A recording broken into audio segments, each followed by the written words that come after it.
already been subscribed. Right now, the queen, she on live. Right now. Please pull over the whip, no phoning when you drive. Dope soul, sporting with the talk.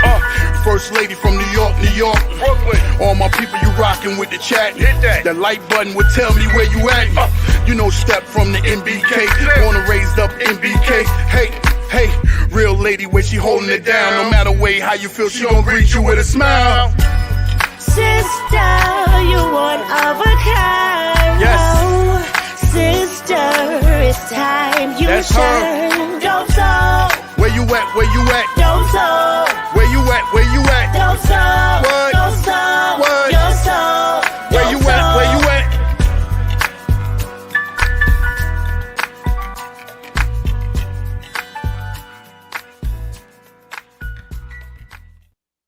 Salute, Nick family. Welcome to the show. Welcome to the channel, Dope Soul Sports Talk, Dope Soul Knicks Talk, a member of the MBK family.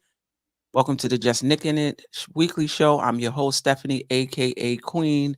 And as always, we got a lot to talk about. OG Anunoby made his return. Man, the Knicks are just different when he's in the lineup. But he's questionable for Sacramento with left elbow management or whatever it is. So we shall see on what's going on with OG Anunoby. The Knicks look good, holding opponents, to under 100 points for the last 4 games. The defense is looking good. It's that offense, down the stretch of the season into the playoffs. What is our offense going to look like? Is Randle coming back? How are we if he doesn't come back, is OG enough? Lot to talk about. Let me bring in the panel. We got Jarrell, we got Ajay, we got Jeff J Boogie in the house tonight. How's everybody? Great. Always a pleasure to be here. Always good to be here. Yeah, man. Salute to the chat. Yeah. Feeling good, man. Hope everybody else is feeling good. Blessings, health, happiness to everybody. Shout out to the chat and shout out to the queen. And I'm with my brothers. Let's get it. Yeah, let's get it. Knicks 3-1 since we were last here. We beat the Magic, the Sixers, Portland, and we lost to the Sixers. So 3-1. That sounds really, really good. Who and what stood out for you? And OG made his return. I think he was back for 2 games, the Sixers game and Portland. So who and what stood out for you, and how did OG look? Jarrell, Ajay, we just go around and then we'll start with Boogie on the next question. And then Okay. Like I said, salute to everybody.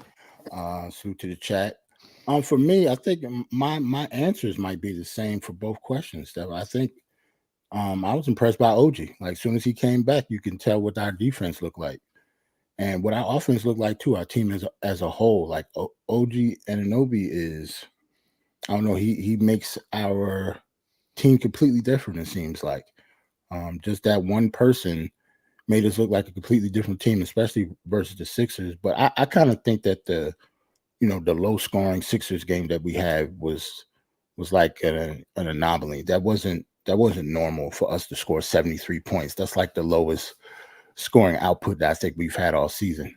But yeah, in the league this season, that was the lowest point scored for this season. Yeah, Any team. And for them, they scored 27. They scored 27. They scored 79 points in both games. So that should show you that our defense is on point. OG helps out on offense with the spacing. Yeah, OG Anunoby has been what I've been impressed with so far. You want to talk about the way he's been grimacing with the elbow though? Like, yeah, you could talk about that.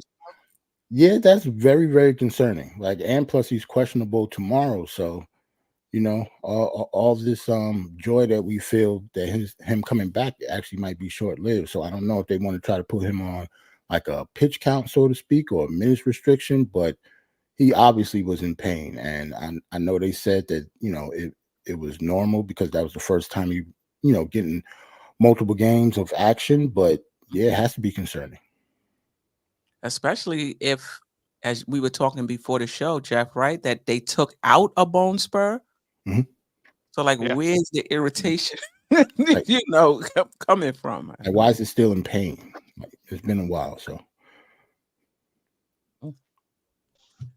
Jeff, who and what has stood out for you? You don't want to add Jay to go? Oh, yeah, Ajay. Oh, God, yeah. Go ahead, Ajay. There for a minute there, I'm like, wait, are we talking about Tibbs? So she just skipped. We starting this already? I'm like, Come on, we ain't 10 minutes in. You already. Shots fired. Shots fired. Whose elbow we talking about? Tibbs or OG's? Yo, salute to everybody, man. And to the chat, man. Hit the like button on the way in. All right, on the way in. Let's keep on par with how many listeners we have with the amount of likes we get. And so, just like Terrell, yeah, it's amazing to see how one player makes such a huge difference. It kind of like shift everybody into the right position in their role, so to speak. Even though we're still missing Julius Randle. You know what I'm saying? So everybody kind of a slight click, and then everybody drop right in their role in what they're supposed to be doing, and you see a huge difference in the outcome. In terms of our records, I think most of us felt we were gonna go 3-1. We just didn't know what that one game was, and it was surprising that it was, as bad as it was against Philly. And shout out to NBK guys who do the Losers Lounge. They temporarily changed the name of the 76ers to the Philly 79ers because they stuck at 79 points. So they stuck on 79. Wow. So I they're like that. Philadelphia 79ers. Yeah. So it's still, what stood out to me is Josh Hart has been playing out of his mind. I mean, he's been balling, and even the games where he don't score a lot of points, we win the game because of him. Like he puts, the extra effort, the gravitation towards the ball. He knows where the ball is gonna be. The little plays, the little defensive plays, the little, like a lot of little things he does. You don't see it on the stat sheets. Some of them you do because he almost had a 20-20-10 game. But you see some of it in the stat sheets, some of it you don't see, but he still highly impacts the game. Same with OG, by the way. He's been back for 2 games. He impacts the game defensively so much that it makes a huge difference. Everybody, it's more fluid. Everything flows better, when those guys are on the team. Hey, listen, everybody's putting the effort. Of course, Jalen Brunson, he's the captain of the ship. You could tell, when he needs to score 40-something points, he does it. When he doesn't need to, he doesn't. And we still win the game. Precious Achiuwa has been putting in the effort. He's been playing very, very well. And I was reading something today, and that's probably something we should talk about at some point. Precious Achiuwa's excellent play it kind of makes it a very hard decision for the Knicks in the front office. Like, Right. what do you do? Right. You know what I'm saying? So that's probably, I don't know if that's going to be a show by itself or if we can talk about that, I don't know. But yeah, that could be. We could talk about it today. That's one of my questions between him and Hartenstein in terms of signing both of those guys in the offseason. So we can touch on that later on in the show. Or Mitch. Oh, Mitch. Or Mitch.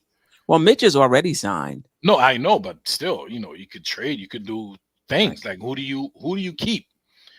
Out of the 3, you got to keep 2. Who do you keep? And you have 3 good guys in the front court. Who do you keep? So yeah, we can talk about that later. But yeah, listen, we're good. 3-1 since the last show. So we're good. We're good.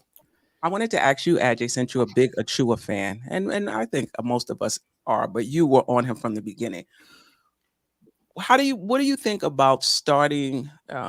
Achiuwa's coming off the bench. OG's at the 4. Hart is at the 3. Achiuwa's coming off the bench. Would you prefer Achiuwa at the 4, OG at the 3, and Hart coming off the bench, or it doesn't really matter too much? I don't think it. I think it matters more like who the opponent is, and this is something we've talked about too. Like Tom Thibodeau, he's got to show that flexibility. It doesn't have to be the same starting lineup every time. It depends on who you're playing. Okay, if the team you're playing has a big dominant 4, you don't want to put little Josh Hart on them. You want to put a big body on them. Kind of get in their space a little bit, make them uncomfortable. So I don't think it matters in terms of like a starting five. So you have to be able to adjust like who you playing. You know what I'm saying? So if you play in a team like let's say you play in the Lakers and LeBron is the 4, you don't want to put Josh Hart on them. I mean, you know. But OG is playing the 4. You could put OG on him because I would think OG's. I mean, they're interchangeable, but I think OG's. Well, you're right. I don't know who is Hart playing the 4 defensively. It depends on again. It depends on no. I mean, so far since OG's been back, they've just been interchanging basically. I think they just interchange, and you know, there's so much switching going on, so you really don't know. The only way to tell who's checking who is when they run it up the court. You see who's right next to who. As soon as they get into their set, you know, they switch, and next thing you know, Brunson's guarding the center. You know. So, but yeah, I guess they are interchangeable or interchanged when it comes to that. But yeah, it depends on who you're playing. Like in terms of starting Hart or Achua, I'm good with either one of them. Right. Okay. All right, Jeff. Who and what has stood out for you in this 3-1 week? Well, I think that everybody said OG, and I'll just Queen and I were talking before we got on, and everybody's praising OG for his defense, and rightfully so. But I really think that he's had a really nice effect on that offense too, because he's such a prolific shooter from the corners that you can't really double off of him like they were doing before he was in there. And so I think it's really opened up the floor for Jalen Brunson and made his life a little bit easier on the offensive end too. But I want to talk about the bench because that's kind of what stood out for me. And it stood out for me that Deuce McBride had another really good game against Portland. He did it. I don't know. Maybe he just likes playing up there because I think he was up there and when Brunson was out and absolutely went off against the Blazers in a game we won there a couple years ago. So maybe he just likes playing in Oregon. I don't know. But I think it's, you know, and then we've got the bad boys from Detroit. And I say bad because that's what their play has been. I mean, you got more production from Deuce in 22 minutes than you did from Bogey and Burks in 18.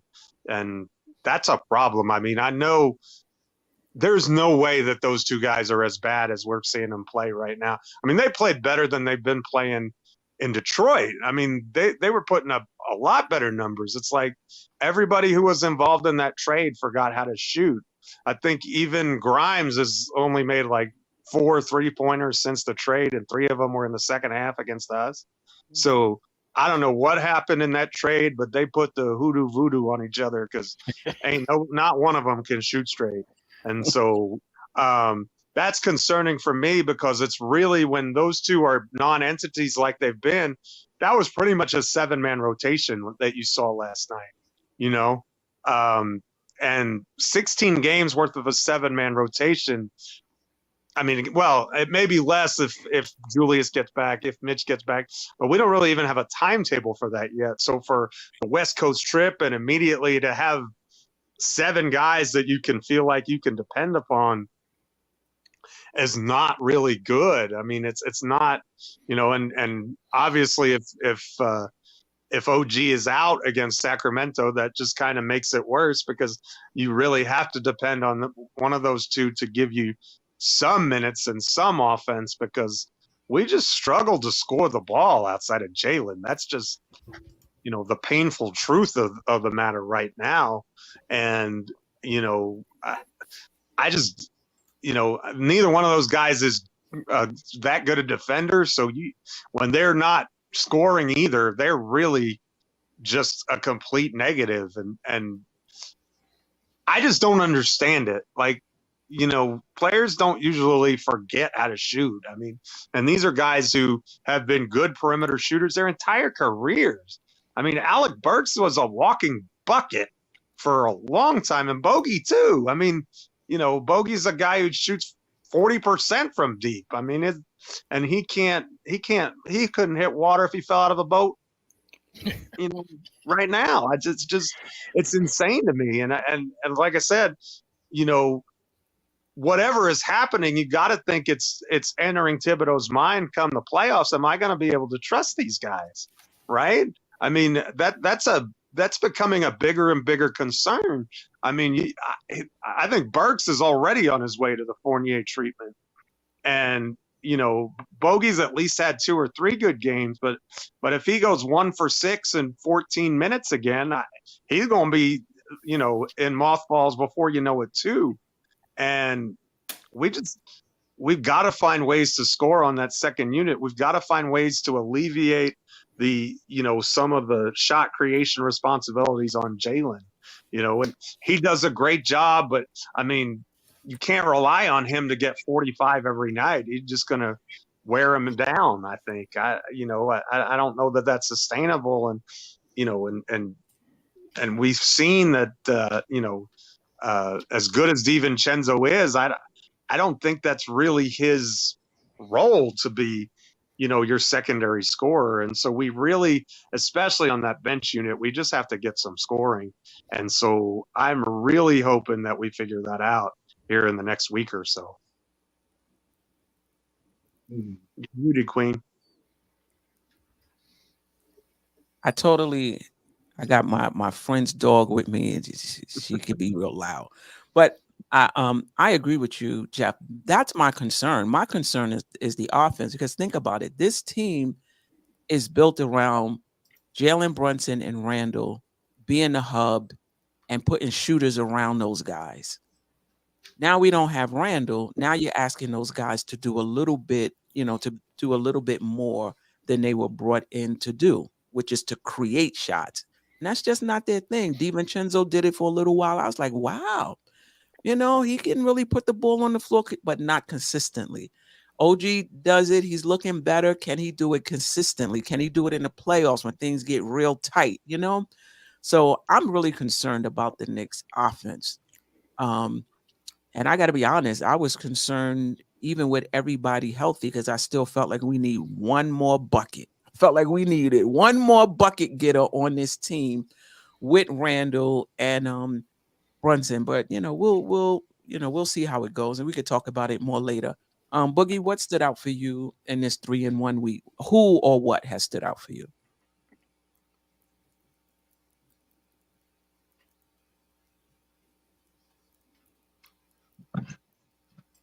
I just wanted to first thing first, you know, just send out a condolence and a moment of silence to RJ and his family, as far as his brother and everything. That's from all of us, you know, and I'm quite sure the New York Knicks did something for him too. No matter you're over there with the Toronto Raptors, you're gonna always be family amongst us.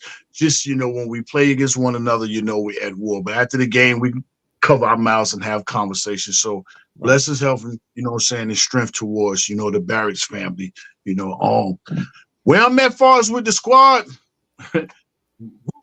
who let that dog out? That's Josh Hart. I'm riding with Josh Hart. You know what I'm saying? Josh Hart don't win bunkers out here. And he's doing everything he can to keep the team, you know what I'm saying, heading in the right direction. You know, he's keeping the team motivated, you know.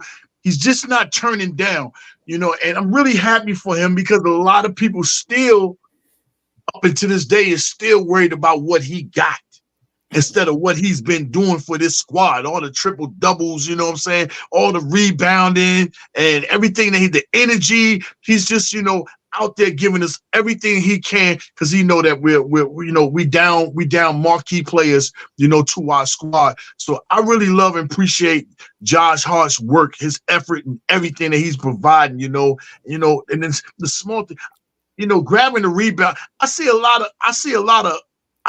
of guys that get the ball and push the ball up the sideline. But if you notice Josh Hart, he always pushing that ball up in the middle of the floor so he can have options, you know, to, you know, see the court and everything. He's really pushing that rock. You know, so Josh Hart is my guy. We already know what OG can bring to the table and what he'll bring amongst everybody else. Everybody will try to lift their level up to his level on the defensive end. But Josh Hart, man, you know what I'm saying? at times when Brunson ain't have it going on, or at times when he won't play, he's always out there fighting and scrapping. So I appreciate everything, Josh, and a lot of Deuce too. I'm not gonna leave him out, and a lot of Pac-Man. Y'all know I'm Precious. A lot of his going on too. But if it comes to the offensive score, maybe Tom need to start preparing to get guys back in a normal position of rotation. Like Queen, you just asked about Precious. Me personally, I put Josh back on the bench right now because it's not going to be much longer before Julius get back. So if I could get him back in his normal position and he's riding and rocking with Burks and rocking with, Bogdanovich, and Deuce coming off that bench, and leading the way with that, helping them, do what they need to be doing, then that's preparing us for us to be back in our normal position. That way you can still keep, OG at his normal 3. You can still, you still have Precious at the 4.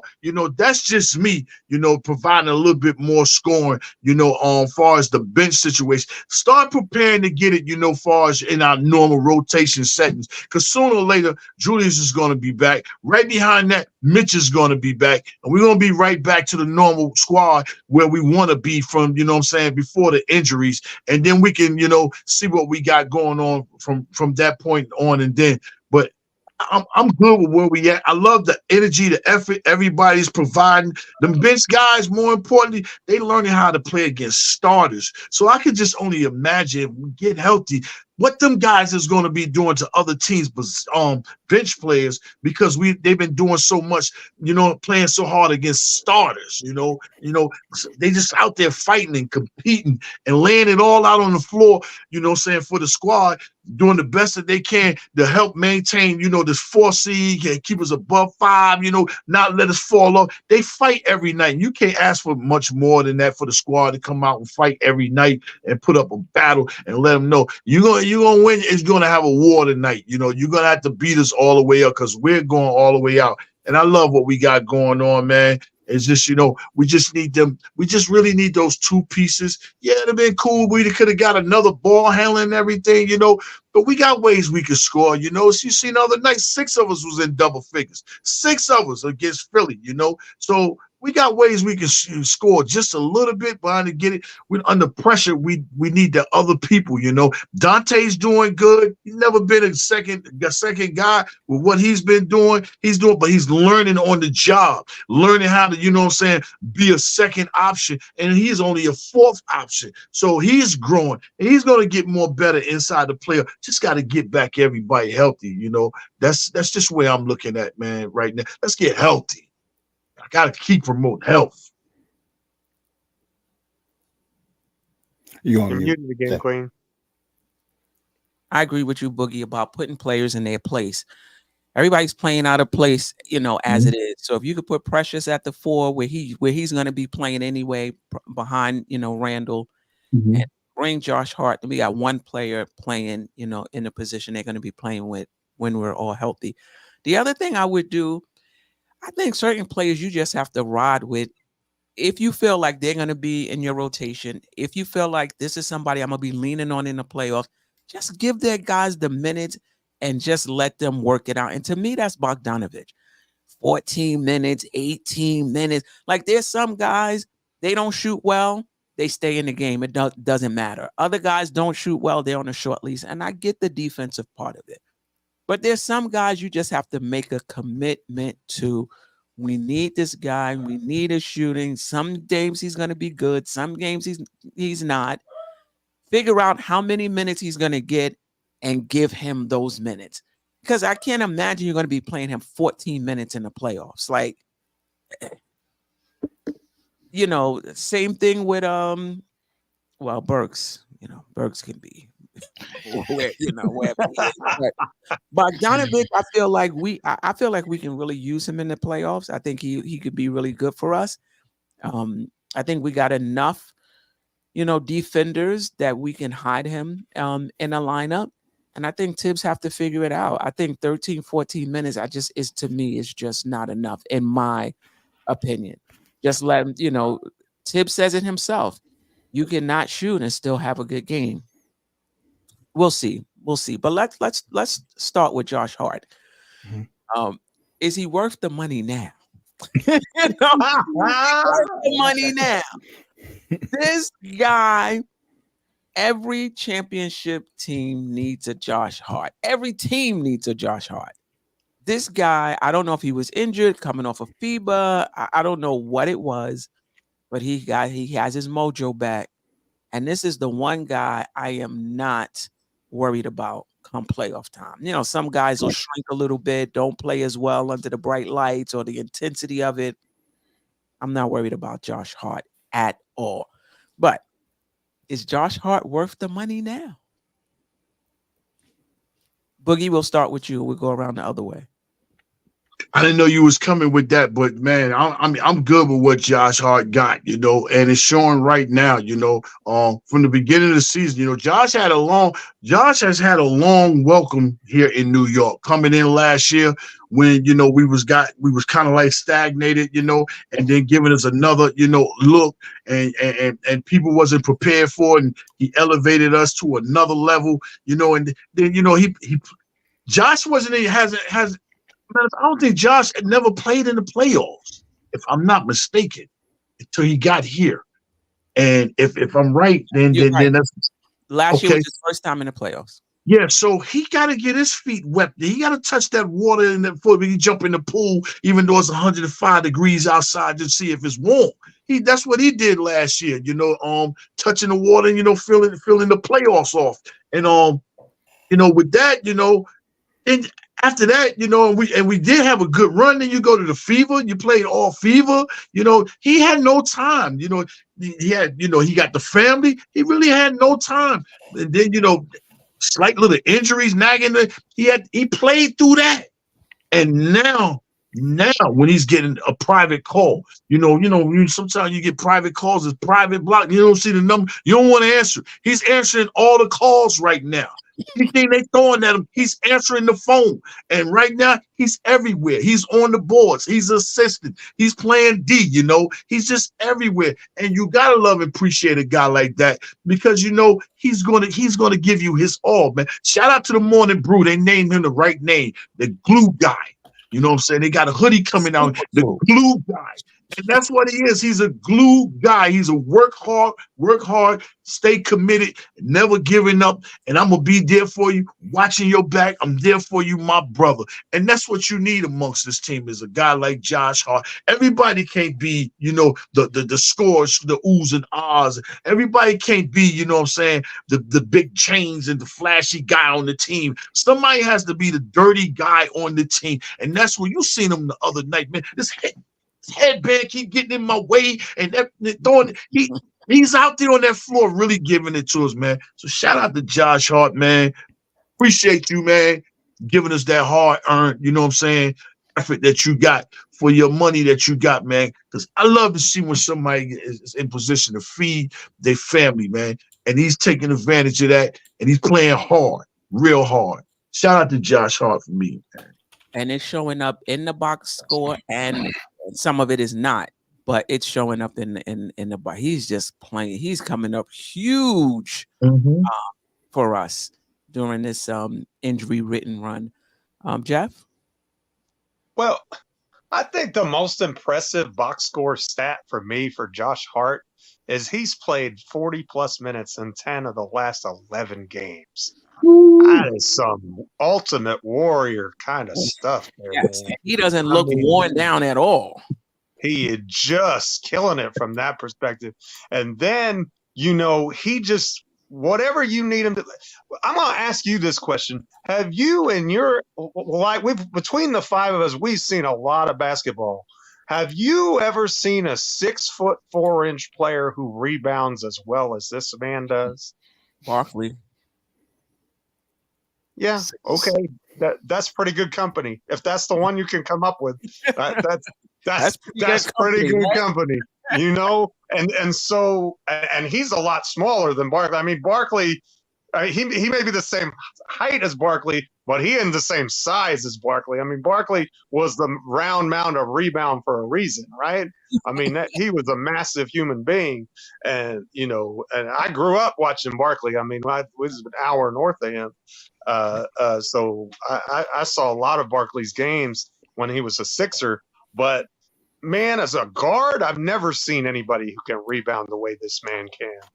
I've never seen it, and it's just a testament to him and how much. I mean, pardon the pun, but how much heart, how much grit, how much determination. We used to tell when I was a basketball coach, we used to tell the kids, play so hard that we can't take you out the game, and that's what Josh Hart does. He plays so hard you don't want to take him out the game. It's like he's doing everything I asked him to do. Is he ever going to be a 20-point a game scorer? No. So if you counting on his salary by you make $1 million for every point you score, you're going to be disappointed in the Josh Hart contract. But if you look at his game in its entirety, I think he earns every penny he gets, in my opinion, or he is right now. And that's with a guy with the bulky knee. He's been battling a knee injury the whole season, and you don't hear him complain about it or nothing. He just goes out. You need me to play 43, coach? I'm going to play 43. You need me to play 48? You got me for 48. Right. Yeah. Hey, real quick, like what you saying? Yeah, I rest on free throws. I rest on timeouts. I rest at halftime. I rest when you're challenging a play. Those are my 4 times to rest. If those 4 things ain't going on, Josh Hart is 100 miles per hour running. Yeah, I agree. Ajay, yeah, I'm not sure where you stood on his contract anyway, but where are you now with it? I don't think there's any question whether he's worth it or not. I mean, he is. I mean, and even by comparison to what other players in the league are getting paid, and the kind of production they're putting out there, yeah, he's worth the money and then some. My only complaint, with my only problem with Josh Hart is, and Queen, I think I've mentioned that to you a few times, is he doesn't shoot enough. Like he's a better shooter than he actually think he is. Like he doesn't think he's but you know what? I'm like, you know what, just leave it alone. Let him play in the flow. When the game demands that he shoots more, he does it. When the game doesn't demand, most of the time. And when the game is like when somebody else is going off, like he lets that person have the day. Like Jalen Brunson was going off, like he fell back. The man's hot. Let him, let him score. Or if DiVincenzo is having a big game, he's not getting in the way. He's feeding him the ball. So he's reading and reacting to what the game is telling him to do. And that was really my only complaint. But yeah, he is definitely worth the money and then some. So I have no issues with that. So yeah, he's worth it. Yeah, we talked about this before I get to Jarrell, and Jarrell can answer this too. I'm on the edge with Josh Hart in the shooting, because I get what you're saying. You got to take the shots within the flow of the offense. If you give up shots, it can bog the offense down a little bit. I get it. But the other side of it is sometimes he be getting like 9 open shots. I don't know if I want Josh Hart taking 9 3-pointers. You know what I mean? Like he's open for a reason, So yeah, that's a tough one. That's a tough one for me. Queen, what if he's hitting them though? He hits the first 3. Listen, I want him to take the next 6. If you hit the first 3, that's fine. But remember, well, RJ Barrett was one of those players, and again, our condolences, to him and his family for the death of his brother. He would be another one that's out there chucking. He won for whatever. He gonna still shoot. I don't know if I want that from Josh Hart. Well, Queen, I have a question since we talking about this. Yeah. Right now, who would you rather take those 3s, Josh Hart or Alec Burks? Burks. Damn. I think right now, because Burks is a better 3-point shooter than Hart, though he's struggling right now. Mightily struggling right now. No, you're right. I can't even argue. He is struggling right now. Yeah. Well, You heard Prince? Whoa! I don't know about Josh Hart. Whoa! Whoa! Hold up,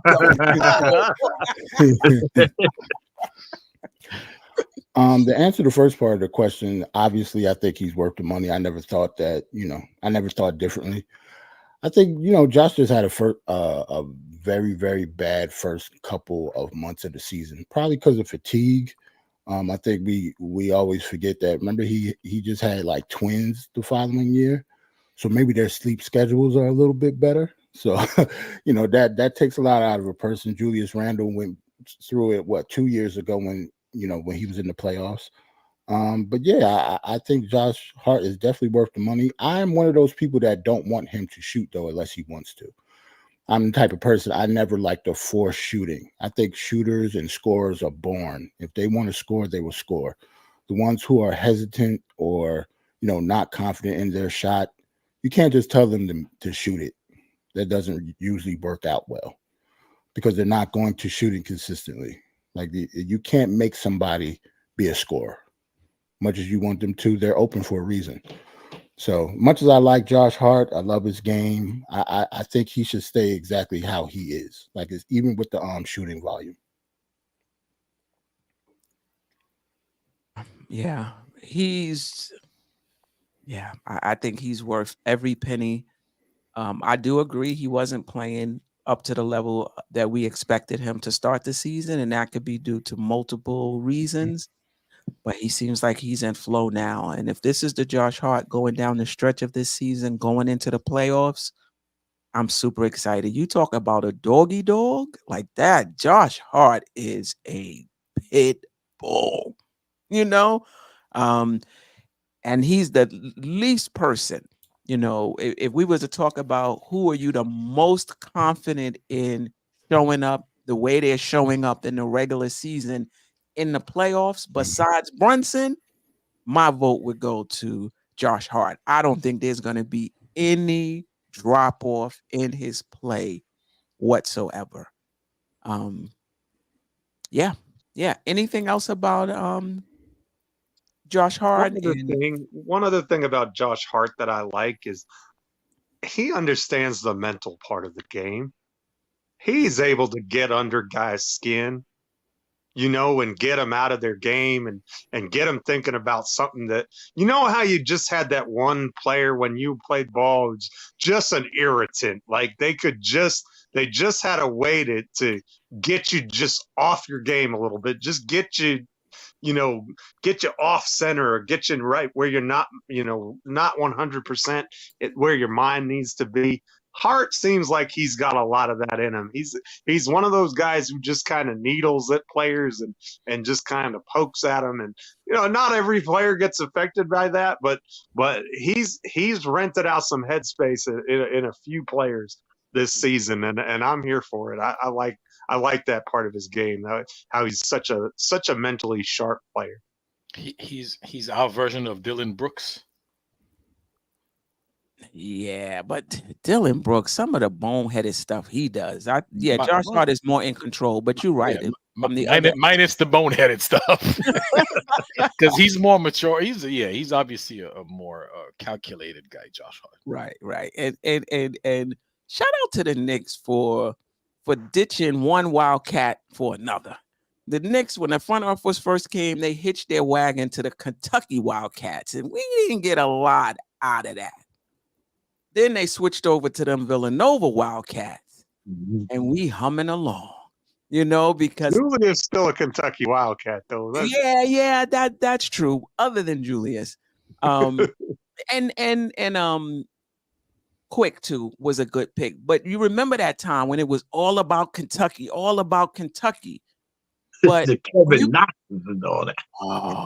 But when you think about Jay Wright, and I know he's not there anymore, and how he coached that Villanova team, like that is more in line with Thibodeau, right? And so they with the right Wildcats now, so shout out to the front office for what they're doing right now. Hopefully they're able to, keep it up. So I wanted to talk about Randle, and I'm gonna start with this.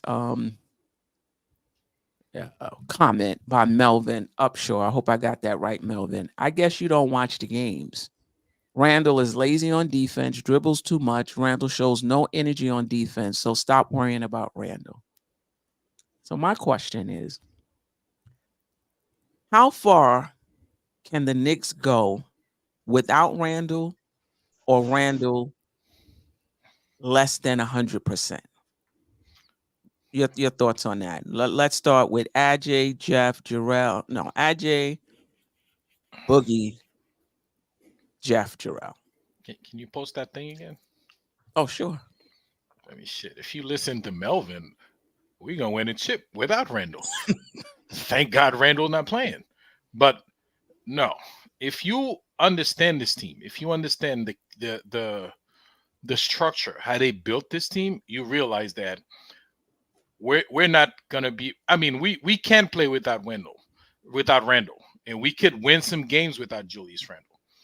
But in the playoffs, you're going to need Julius Randle to have any sort of success or to go deep in the playoffs. You will need Julius Randle because Jalen Brunson's he's not gonna be able to carry you, 7-game series after 7-game series. It just doesn't happen. You know what I'm saying? So you need that second guy, that second scorer who could almost guaranteed to draw the other team's defense to open up to allow other guys to have some easy shots. Okay, right. You're gonna need that guy, that big body in there. Don't forget, Julius Randle will give you 10 rebounds a game, 5 assists a game. And with his 20 plus points. Okay, guys, he keeps the other defense busy. He keeps them honest. So you need that extra guy. You need that other guy to open it up for your shooters, for the DiVincenzo's, for Jalen Brunson to get a couple of easy shots. Because if Julius Randle's there, I guarantee you, Brunson's gonna get less double team. Okay,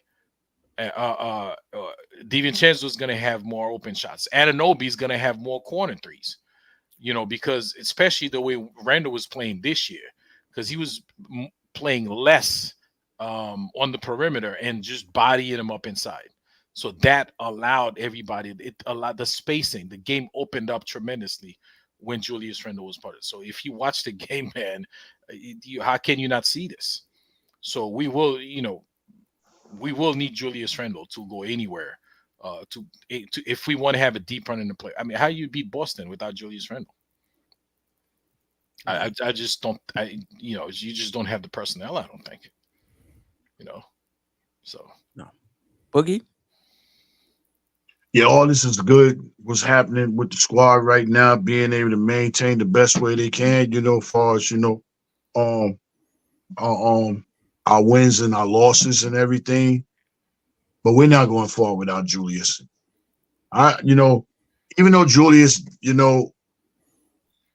didn't show up like, we all would have wanted him to show up, in the playoffs against Atlanta. But he really drugged this team on his back all the way to the playoffs. He drugged some trash into the playoffs. And that was his first time in the playoffs. So right now, you're going to need Julius against the Pacers, Orlando, Milwaukee, Boston, especially if Miami. You're going to need it. And everybody else. It's some more out there, but you're going to need him. I'm not saying we can't win a game or two in a series, right? But you're talking about a double-double, a 3-time All-Star.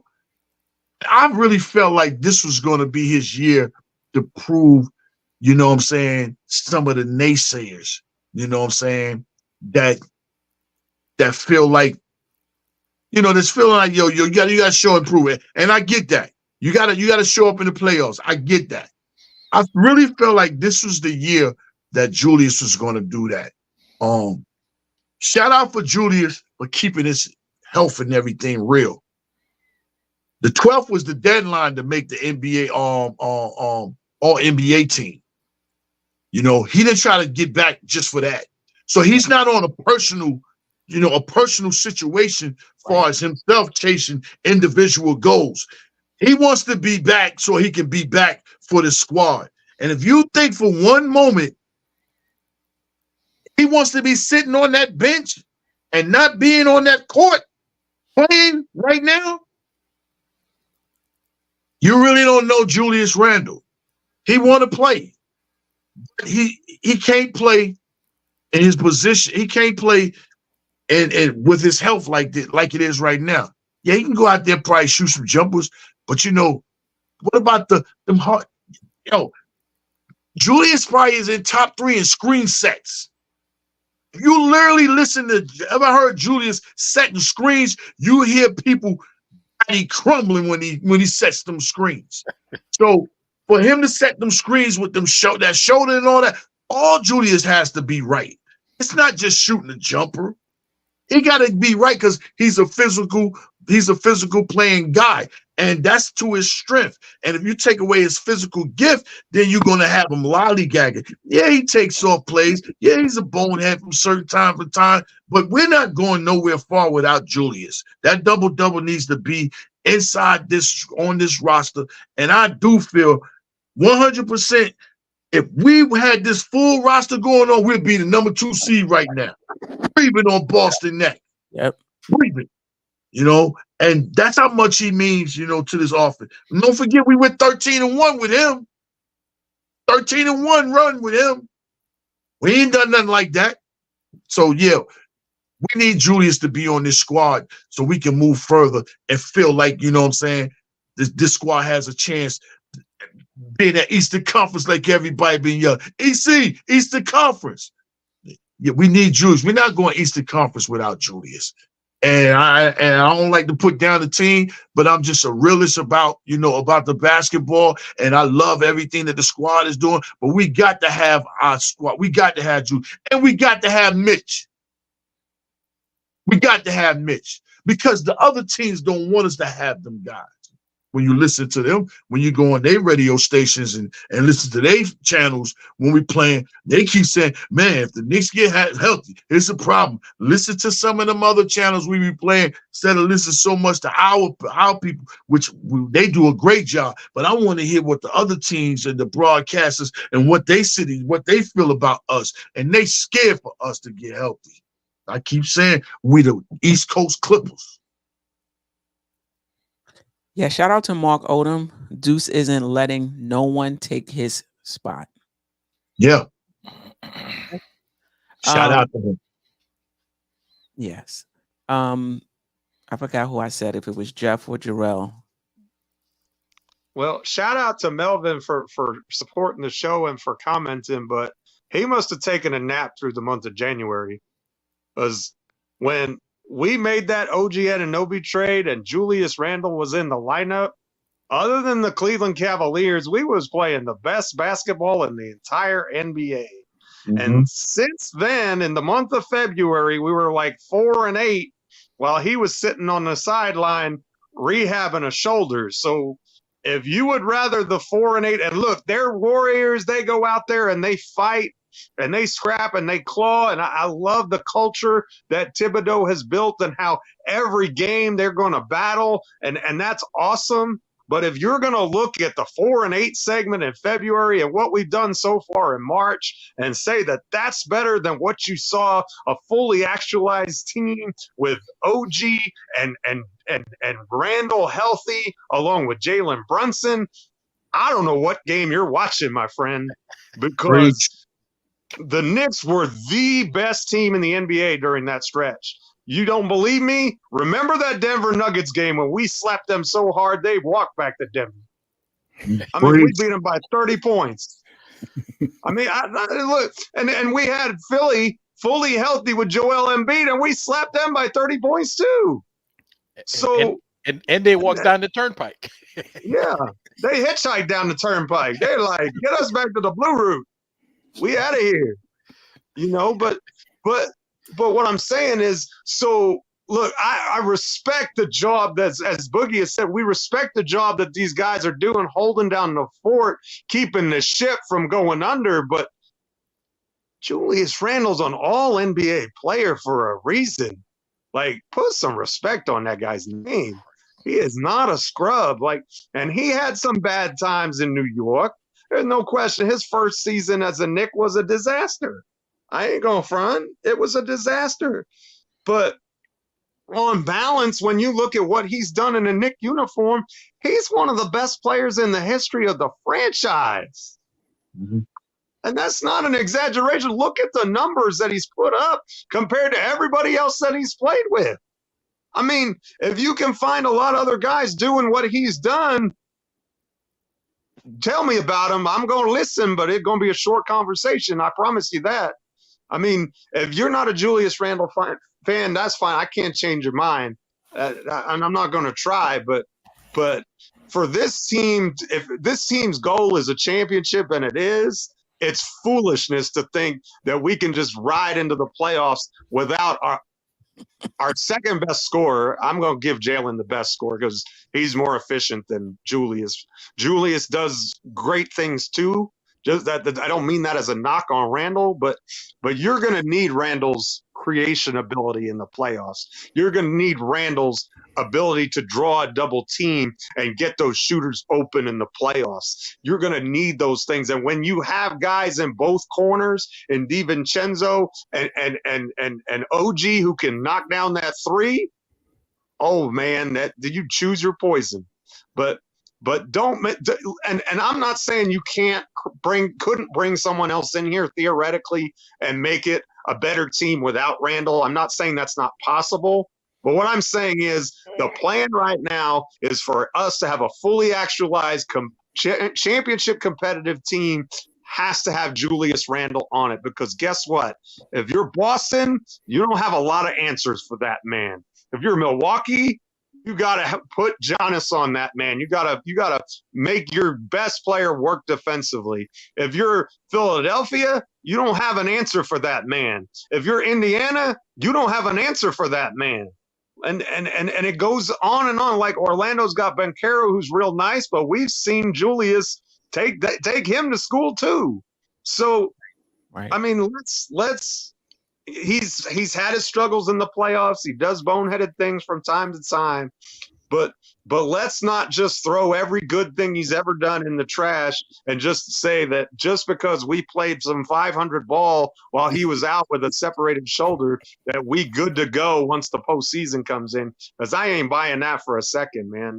No, we need Julius Randle back, and because he makes Jalen Brunson's life so much easier. And to answer Steph's question, I think it is a massive question. What does this team look like if he's not 100%? And guess what? If he has shoulder surgery, God forbid, but if it comes back and the news that he needs shoulder surgery, our ceiling just went to the second round of the playoffs. Right. That is our ceiling without him. I mean, we might get a gentleman's sweep. We might even take them to 6. I don't know. But what I'm saying is if you're talking about going into a series against Milwaukee or Boston without Julius Randle, you are talking about going home and where we playing on the golf course. That's what you're talking about. If you are talking about – now, I'm not saying we're definitely going to beat those teams with a healthy Randle, because guess what? Those teams are really stinking good. But you have a better than puncher's chance, and I guarantee you Milwaukee and Boston don't want to see that. Like, can they win that series? Yes, but that's going to be a grind. That's going to be hard work. That's going to be tough. That's going to be anything can happen, and that's just how I look at it. Right. That question was actually one of the questions I had for today, and I know Melvin was focusing on his defense, but let's face it, how many top scorers on their team is also a very good defensive player? There's some, but how many? Right? You're not looking for those. If your top scorers is also one of your top defensive players, it's just hard to happen like that. Yes, you have a Kawhi. Yes, you have a Paul George, but usually your top offensive player is not really a top defensive player. Now, does he take some plays off? Yes, he does. Does he miss rotations? Yes, he does. So his defense is not great.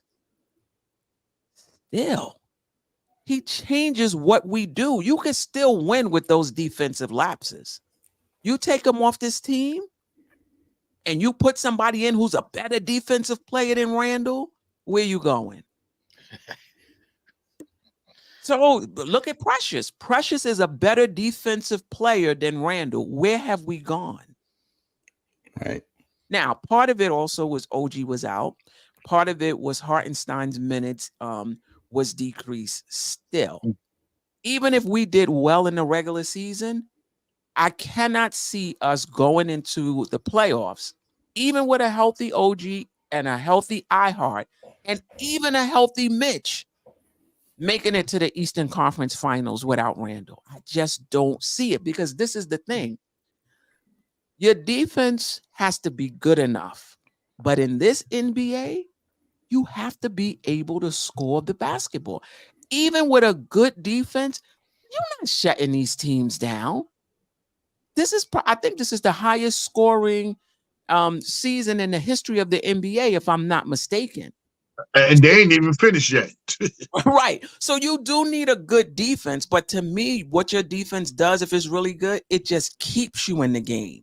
It keeps you within striking distance. But if you think you're going to go in and have this defensive juggernaut that's going to shut teams down to 80 and 90 points, and all you got to do is score 96, that's over. That's over. You got to have a good enough defense to hold them to 110, or something like that. But you have to have an offense that's able to score. The Knicks defense, when we're healthy, is good enough. People who want to double down on the defense, I don't get it. The Knicks defense, when we're healthy, is good enough. Do we have the shooting and scoring to keep up with these teams? Because if you think OG is going to hold Tatum to 17 points, you out of your mind. Yeah, I think OG is going to make it hard for these wings, but he's not shutting them down. That's just not going to happen. You have to be able to score. We need Randle. And the second thing, before I hand it off, I think it's Jarrell, is this team was built specifically around Brunson and Randle, specifically built around those two guys to have the ball in their hands, put shooters around them because they draw a lot of attention. Brunson off the drive, Randle, in the post. They have a lot of gravity. So you want to have shooters around them. That's how this team was built. Without Randle, who's creating offense for us? Who do we have that can create offense? Like Jarrell said, let's not sit here and act like we went 12-6. You know what I mean? We went 8-10 or whatever it is. Knicks 100 a GM. This team is built to win without anybody as long as our centers are healthy. Come on, Knicks 100 a GM. Come on now. If Hart was fully healthy, we can get to the conference finals without Randle.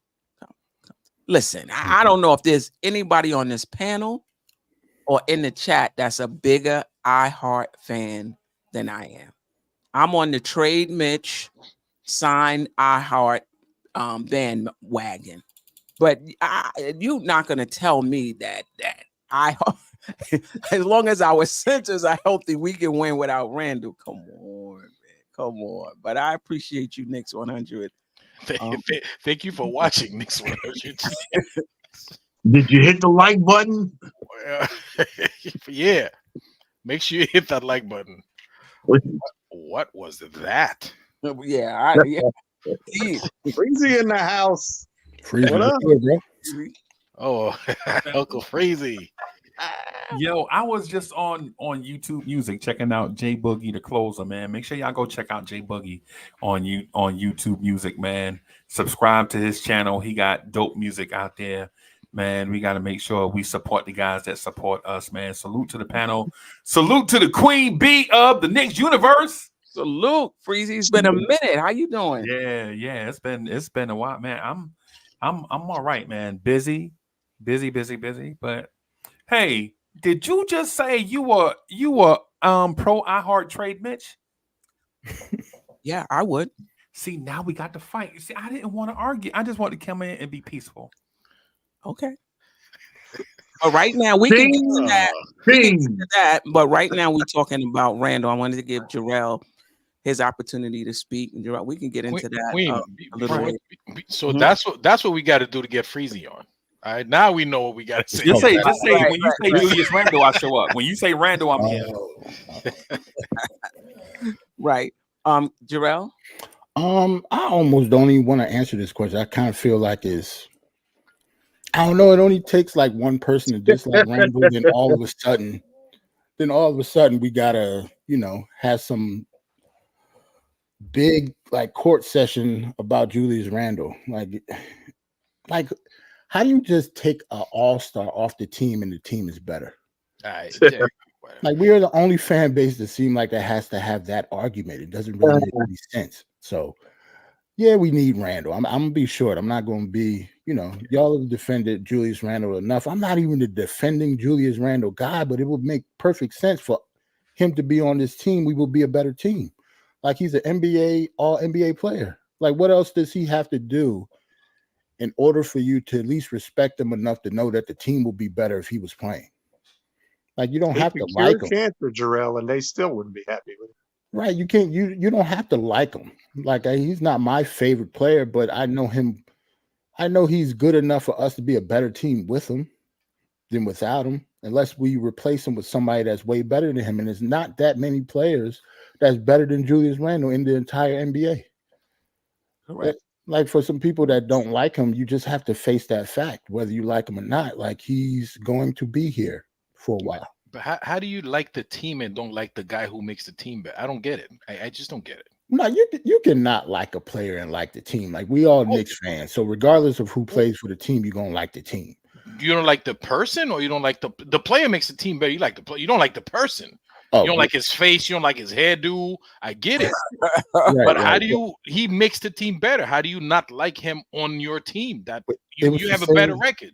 Growing up, AJ, like growing up in the 90s, you know how many Knicks fans hated Patrick Ewing?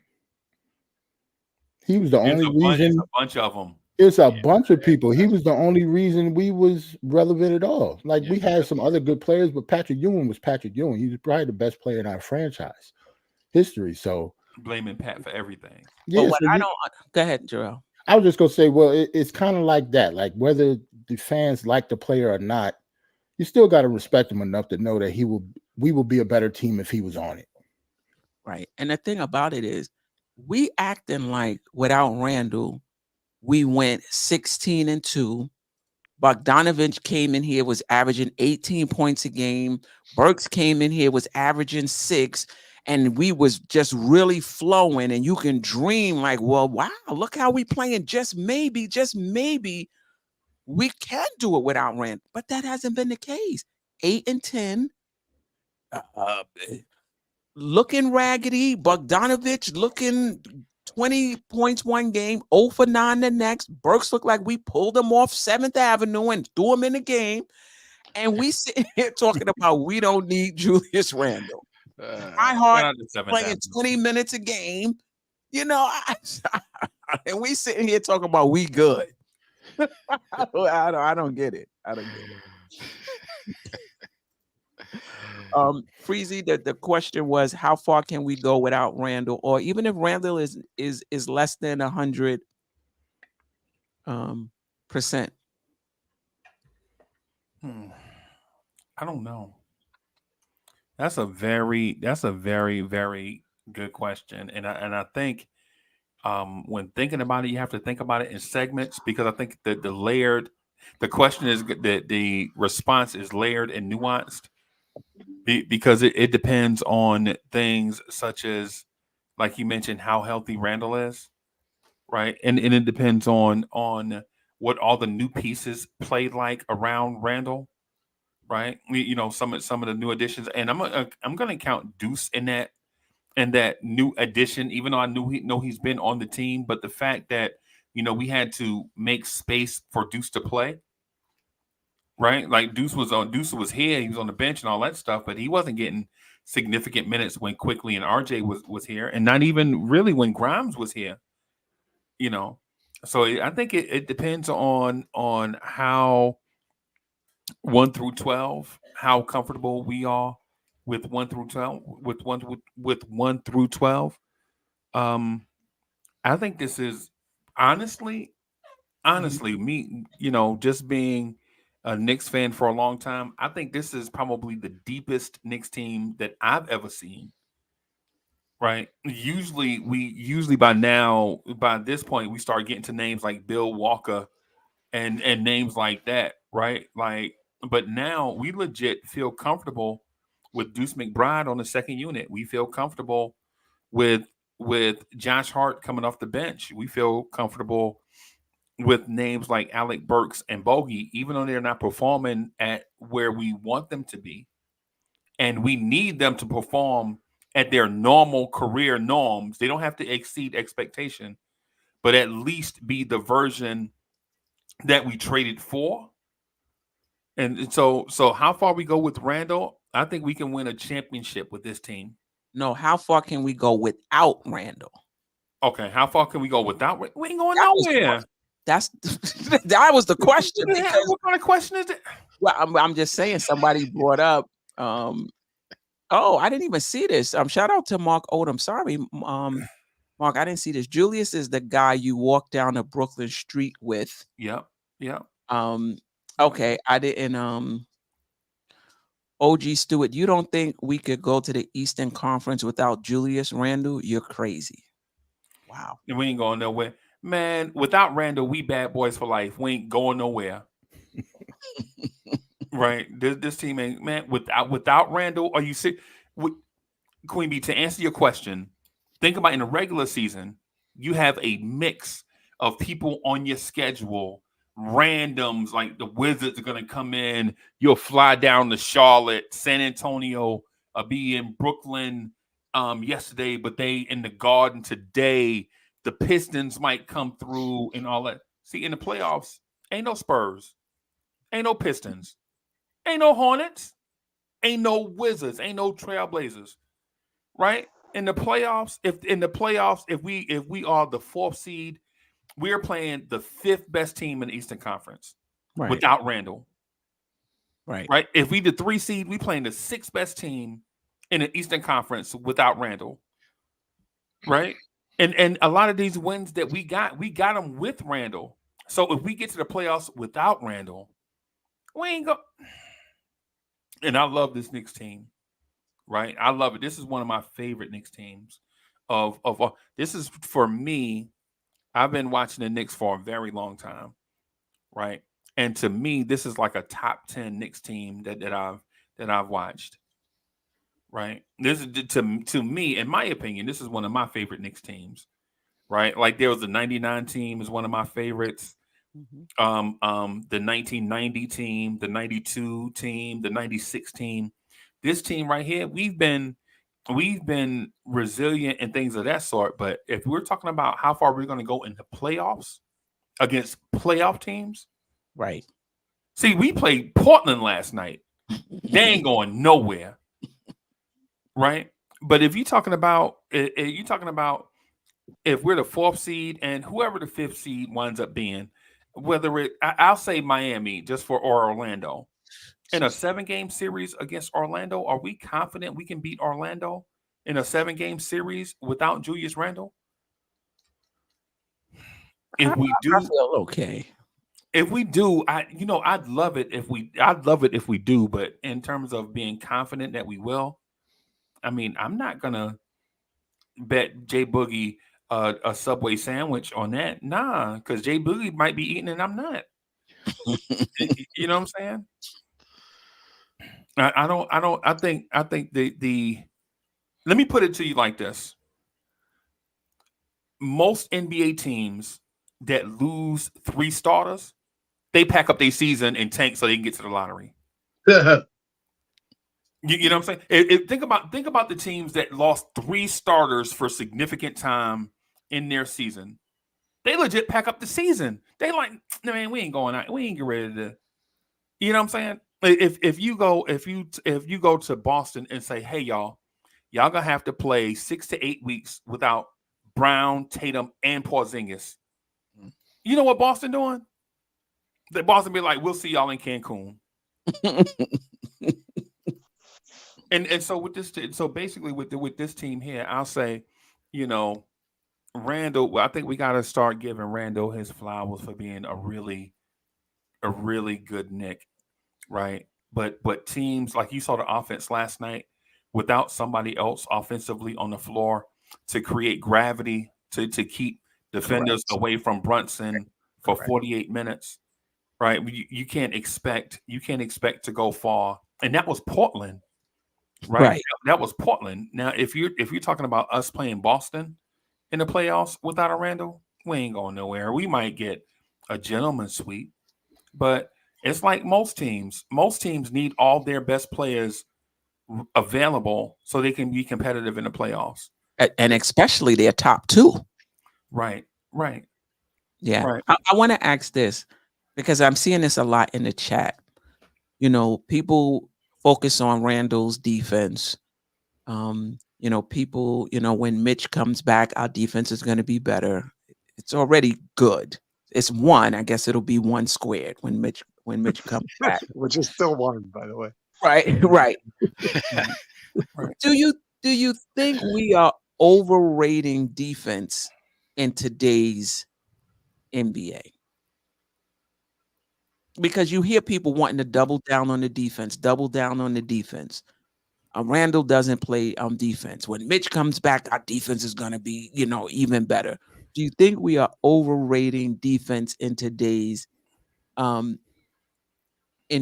Or another way to answer the question is, even if you have a really good defense, how much can you expect to hold down these offenses?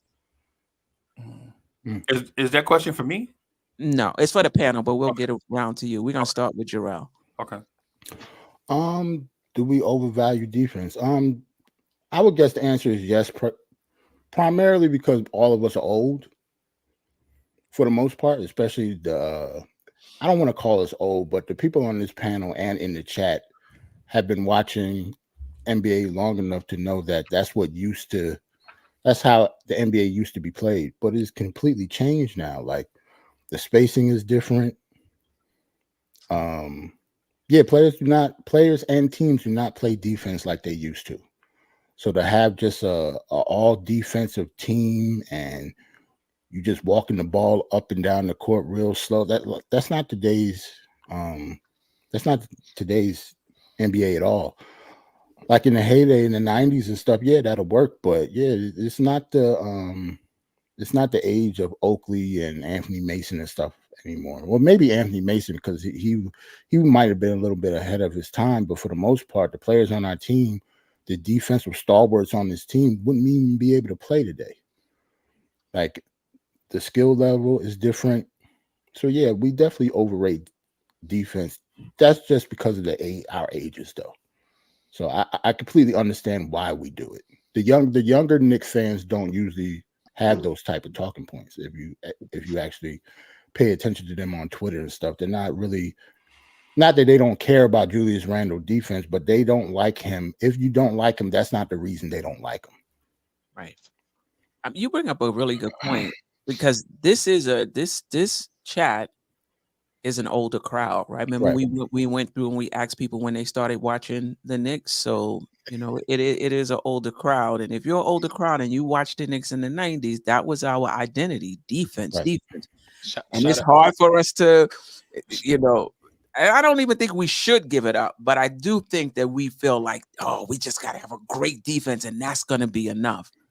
Boogie, your thoughts? Do you think we're overrating defense or expecting too much out of our defense given where the offense is right now? That's just what New York City is, the grind. You know, I came up playing Utah. It might be 30 people playing that game. 21, it might be 20 people playing that game. King of the Mountain, it might be 12 of us playing.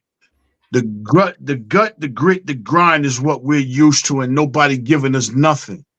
The fight, that's what we do. We're used to that, and that's our bread and butter. Defense, solid defense. That's how we win. You even heard it with Clyde. Defense. You know what I'm saying? When back in the 90s, it was defense. But yeah, you're gonna need some scoring. But the thing is about us playing defense, nobody else is trying to play no defense. Nobody else cares about defense in the league. They just want to put up numbers. The scoring is, Queen, she don't said it earlier. This is the highest scoring season ever. You know what I'm saying? The good dude over there, OKC, where he just missed Michael Jordan for the most 30-point games in 65 games. People are putting up numbers, but if you put some fear in somebody and let them know you're not getting no layup rules and stuff like that, and we're going to play solid D and we're going to grind, we're going to bite down and all that there, you know what I'm saying? Dudes will get tentative, but you're going to have some scoring. But I don't think we overvalue about us playing defense. We're going to need to play defense because we're not a top-notch scoring team. So you're going to have to balance that out with something else that we don't do. And we don't score like that. We one of the slowest running scoring team, fast breaks, low, all that. We really don't just of lately we're starting to get to the free throw line. That helps, but you're gonna have to play some defense, some good solid defense somehow, some way, and just hope that somehow, some way you can get some stops when it's key point and moments of the game. But yeah, we live off defense in New York. That's what it is. That park. That's just the city of New York. That's what it is, man. Wish I could say something different, but we're gonna have to play some defense. Lockdown, sense account. You're gonna have to play some defense in this playoffs for us to do anything. But Lord knows if we stop some teams and get them on our level, like if we could continue on, this, we're not going to continue on holding people 80 points and stuff like that. But if we can continue on holding people anywhere from 95 to 110, and we have full strength, I like our chances, especially in a series, because the playbook goes out of there. I know you played the play. Get rid of the playbook as a fight now. And if we continue on being battle tested, we can make some noise, but we got to get healthy first. I'm going to continue saying healthy, man, But I will say our offense, though, was top 5 when we were healthy. Yeah. And everybody says Tom Thibodeau is a defensive-minded coach, and he is. But since he's been here, it's been our offense that's been in the top 10 pretty much every year he's been here. Probably not that first year. Consistently, our defense has been up and down since he's been here because we didn't have those players. But our offense has been top 10. And sometimes even top 5. I think this year was top 5 before we went down, with the injuries. So, but the playoffs is a different story. Playoffs is a different story about that offense, because how you get your points can change a little bit. We'll talk more about that.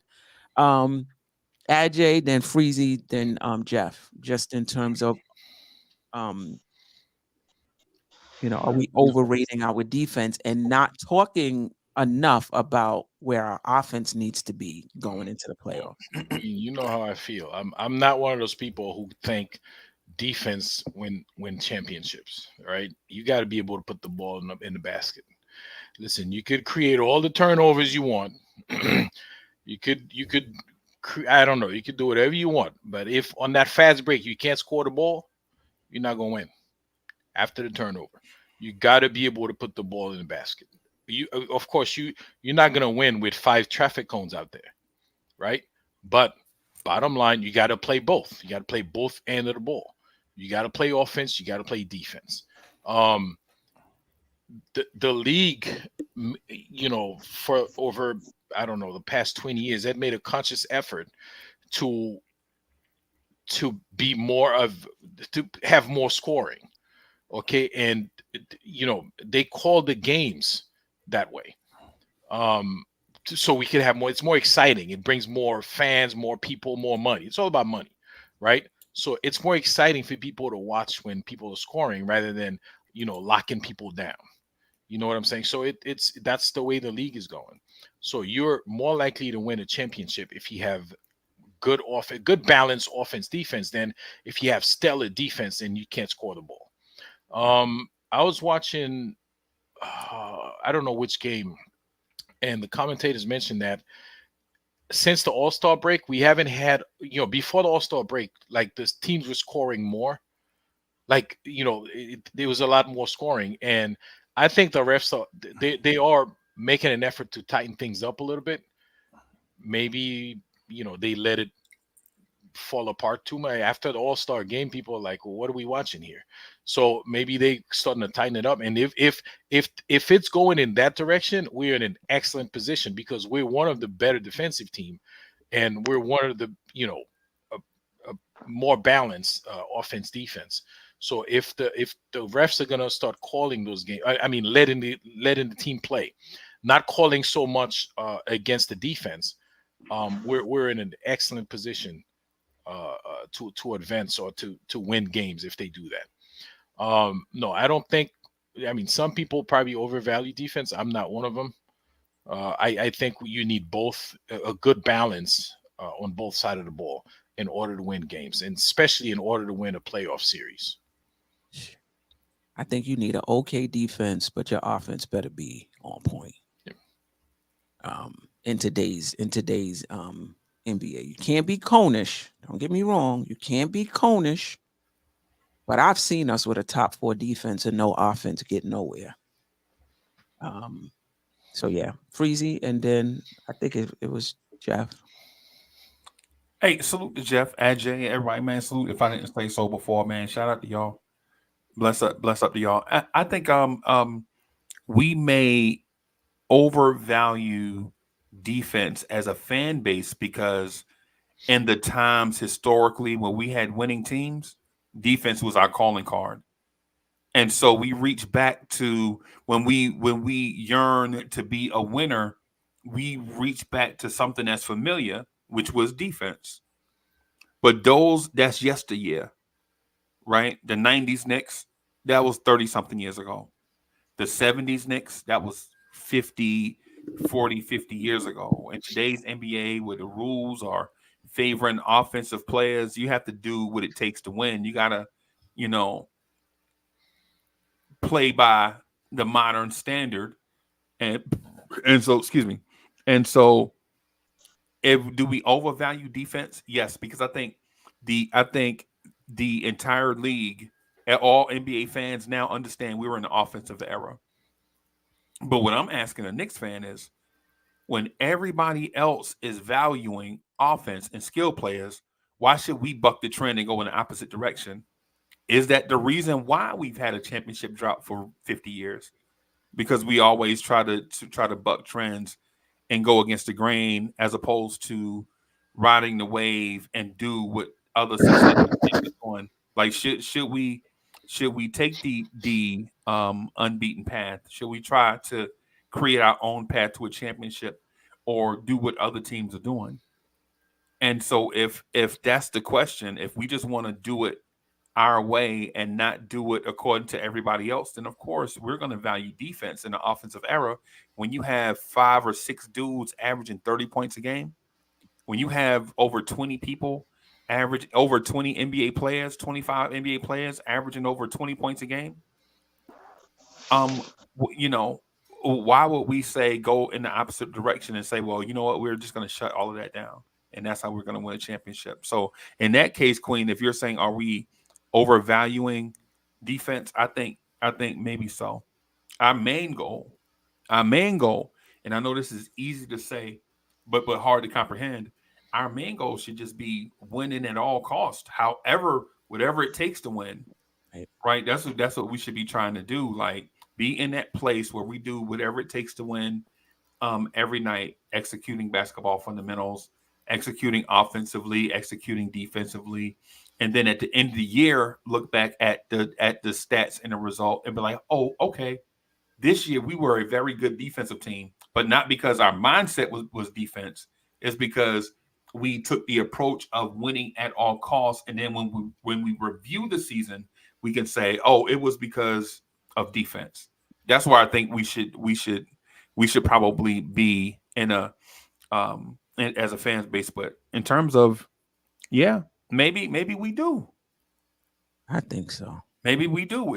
I guess it's kind of like that scenario where you go to your class reunion. You know, you be at your class reunion, your 35th, your 40th class reunion, and the quarterback of the team still walking in the place like he's still the captain of the football team. And bro, you legit, that was 40 years ago, right? Man, I got grandkids, bro. How you out here talking about you the captain of the, that stuff don't make sense no more, right? I think as Knicks fans, and a lot of us do it. I think we should live in the moment. And shout out, and there are a lot of Knicks fans that do it. All Knicks fans don't live in the 90s. But for my money, I think we probably overrate a path. And my suggestion is that we should value the moment, whatever it takes to win, on a nightly basis. Yeah, I get you. Jeff? Well, I think there's a certain irony here, and this is what I'll say, because I don't think that there was anybody who watched those 90 Knicks teams who said, if we just had one more defender, we would have gotten past those Bulls. Right. We had one more scorer. We always said if we had one guy next to Patrick who could put in buckets, we would have got past them, right? It was if Ewing and King were healthy at the same time, we'd have had multiple banners up in that house, right? It was always so yeah, defense is great. Defense is a tool, but how many great defensive Knick teams did we see not win the championship? My whole lifetime, my whole story. Even in 1994, when we had a team that went to the finals, the key to that finals was that Robert Horry and Kenny Smith Jr. made more perimeter shots than John Starks and Derek Harper did. Right? Derek Harper not closing out on Kenny Smith still make me mad. Oh, Derek Harper. I'm not meaning to make anybody mad, but my point is that yes, we love the defense because that's what we did well, and that's so, and we remembered that that's what got us in the conversation. That's what kept us competitive, right? But it's always been a scorer's league, right? The Showtime Lakers would run you out of the building. Think about the scoring that those teams had. You had the Pistons when they won their back-to-back championships. They had Vinnie Johnson. They had Isaiah Thomas. They had good defenders too, but they had guys who could fill it up. They traded Dantley to bring in what's the guy from Dallas? Mark Aguirre. For more scoring. Yeah. So yes, defense is. You can't be. There's not absolutes. You can't be an all offensive team and win a championship. We don't have any examples of that either, right? So we talk like there's this formula for winning championships, like it's just this easy thing to do when it's not. But even the Warriors, who with Steph and Clay, can all the 3-pointers you could ever ask for outside of Steph, those teams were excellent defensively. Kevin Durant could guard you when they had him. Draymond Green is an excellent defender. Klay Thompson is an excellent defender. They had Bogut in the middle, who was a terrific defender. Yes, defense is important, but that doesn't mean that the other part of it isn't important also. But I think when you're not in a situation like Boston where you have multiple, two or a lot of the teams that have been built have had these 3 megastars on them, right? Well, we don't have, I would argue that Brunson is elevating his game into a megastar, but other than that, so we're at 1.5 with Julius healthy. So if you don't have that star scoring power across the board, across the lineup, you're going to have to fill in those gaps in other ways. And so filling in those gaps in other ways. One of those ways potentially is a team that plays lockdown elite defense, right? You know, and everybody likes to compare this team to the one that the Pistons had, that, you know, that Ben Wallace was the best defender in the universe, right? And Rip Hamilton was great defensively. Chauncey Billups was great defensively. None of those guys were Tayshaun Prince. Tayshaun Prince, yeah, but none of those guys was an elite offensive player. Rasheed Wallace was fantastic and underrated. That was the move that won them that championship, by the way. They made a trade with Atlanta, and they got him before the deadline, and that was the final piece to that puzzle. But at least that's the way I remember it. Correct me if I'm wrong. Correct. But so what I'm saying is, so there is an example. There's nothing formulaic about winning a championship. If you have a great defense, that's going to help you, because look, there's something to be said. If you're down by 10, you need to be able to string together multiple stops in a row to get back into a game. But at the same time, you can string all the stops together in a row. If you're not knocking down some three-pointers, that doesn't do you a hill of beans worth of good, because you're still down by 10 points at the end of the day, right? So you have to have both. And I think the Nuggets are an interesting case, because I don't think anybody is confusing Denver with an all NBA defense. But at the same time, when it came to crunch time in the fourth quarter against Miami, they made the stops that they needed to make, and then they got enough on the offensive end from not necessarily just from Jokic and Murray. They also got contributions from Christian Brown and Bruce Brown and Bobby Brown, whatever other Brown you want to throw in there. But the point is, there's nothing. Joe Brown and Charlie Brown. Yeah, Charlie Brown. No, we got Charlie Brown now. We got Charlie Brown. We got Charlie Brown on lockdown. That's my guy. But I mean, all kidding aside, though, so you know, we look at a team like Boston. How are you going to stop them? If they're not healthy, you're not going to stop them completely. And you said it yourself. Tatum could have a terrible game, and they're still going to get picked up by Brown or Porzingis or White or Holiday can even do it, right? They've got heck, even that old man Horford off the bench can sometimes give them 5 3-pointers or whatever. But what I'm saying is, you're not going to shut them down completely. That's just unless they're not healthy. So you're going to have scoring too. You're going to have that part of the game too. But I also think that when healthy, this Knicks team is unique compared to all of its predecessors, in that we are capable of scoring at an elite level. And it's not like it was last year, where our offense was just based on, we brick all of our shots, but we get tons of offensive rebounds. We're still going to get a lot of offensive rebounds, but we got guys who are perimeter shooters. Dante DiVincenzo is a really good 3-point shooter.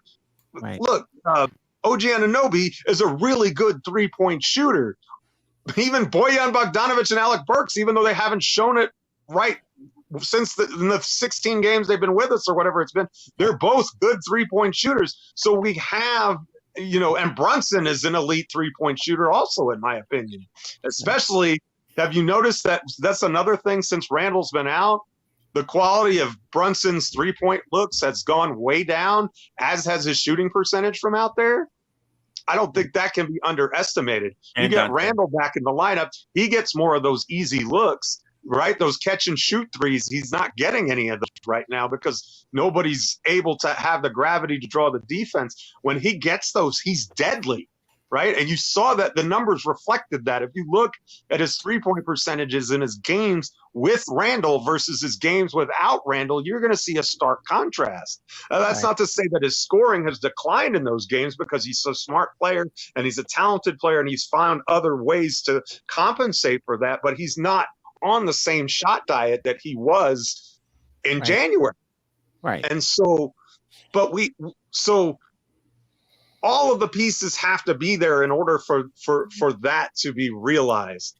You know, and I don't know if they're ever going to get there or not. I don't know if this team is ever going to be fully healthy.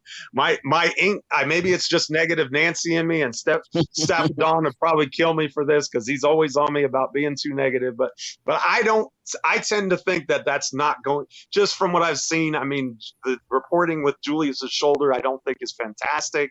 I don't really see how he's going to be able to be himself and play the game that he plays with the injury that he has. That's just, I'm not a doctor. I haven't seen how he's progressing. I don't know any of that stuff, but I do know that he's still not on the court. He's still not doing full 5-on-5 contact drills. And it's been, you know, a long time. And as you said, if Mitch doesn't come back, then I mean, even if Mitch comes back, if Randle isn't back in some semblance of himself, that doesn't matter. We're not enough without Julius, in at least at 90%. But again, I think that we do have the pieces when healthy to be both of those things, right? An elite offense and elite defense. And I think if you're top 10 in both categories. If you're top 10 in both categories and in net rating, okay, I'll throw that in there too. I think that is that if you are tops in all three of those things, I think that says you are championship competitor. That doesn't mean that you're going to win, but I think if you're top 10 offense, a top 10 defense, top 10 in net rating, that shows that you have the balance to be able to win in a lot of different ways. Because guess what? Sometimes you need to win 90-89, and sometimes you need to win 124-120. Right? I would agree. I would agree with that. And I think the Knicks were top 10 in all three when we were fully healthy. Listen, I know people talking about balance. If I had my druthers, I'll take a top 10 or top 5 offense and a 12 to 15 defense. If I had my druthers about it, because I don't care how good your defense is in this day and age, you're not locking down these offenses. You're just not, you know. But if you have a really good defense, it'll keep you in the game. You know, it'll keep you in the game. The game won't get away from you, but you got to be able to take advantage of it. You got to have people that can put the ball in the basket. And my concern with this team and how it's built is we got a lot of shooters and not a lot of scorers. And if we don't have Randle back, then, and he's not 100%, then we don't even have that scorer, you know? So, you know, we'll see. I think our defense is really, really, really good.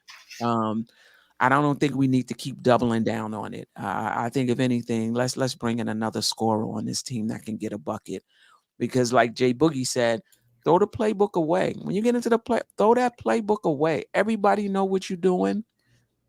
You move past the first round to the second round, the semifinals, the Eastern Conference Finals. Not only do they know how to stop you, they got the personnel to do it because you're playing better teams. Now you got to be able to get a bucket. We got 1.5 right now. Let's see where Randle is, you know, when he comes back. Anybody else have anything to say about anything we've covered up to this point? I think I need to be a little nicer. Listen to everybody else's answers. I just said, yeah, because we old as hell. Everybody else said, yeah, too, but gave that. It must be almost 11 o'clock. I think I got that in the back of my head, man. No, it is almost 11. Shout out to Mega NYK 89. Yeah, he 89.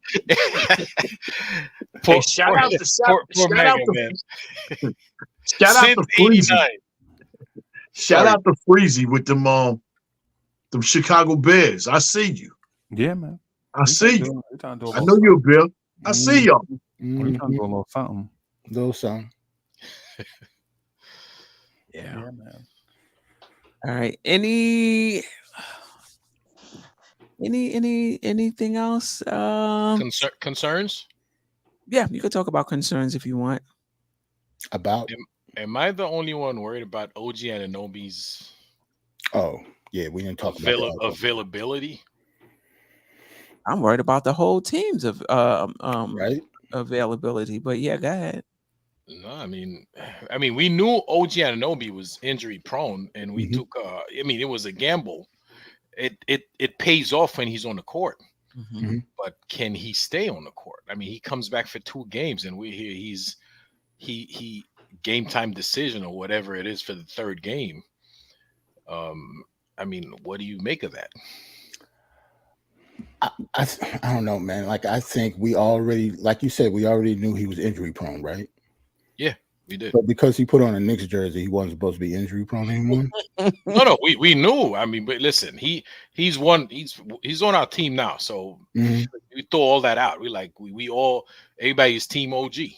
But you gotta take the bad with the good. It's the same thing with Brandon Ingram, right? Me and Steph always go back and forth about wanting Brandon Ingram. He get hurt more than OG does, but yes, I still want him on the team. Like, it just is what it is. You gotta take those missing games. You just gotta have a roster like we have that we can miss OG. We didn't plan on like Randle going out at the same time. But say if we had Randle and didn't have OG, it will actually be fine until the playoffs start. Right.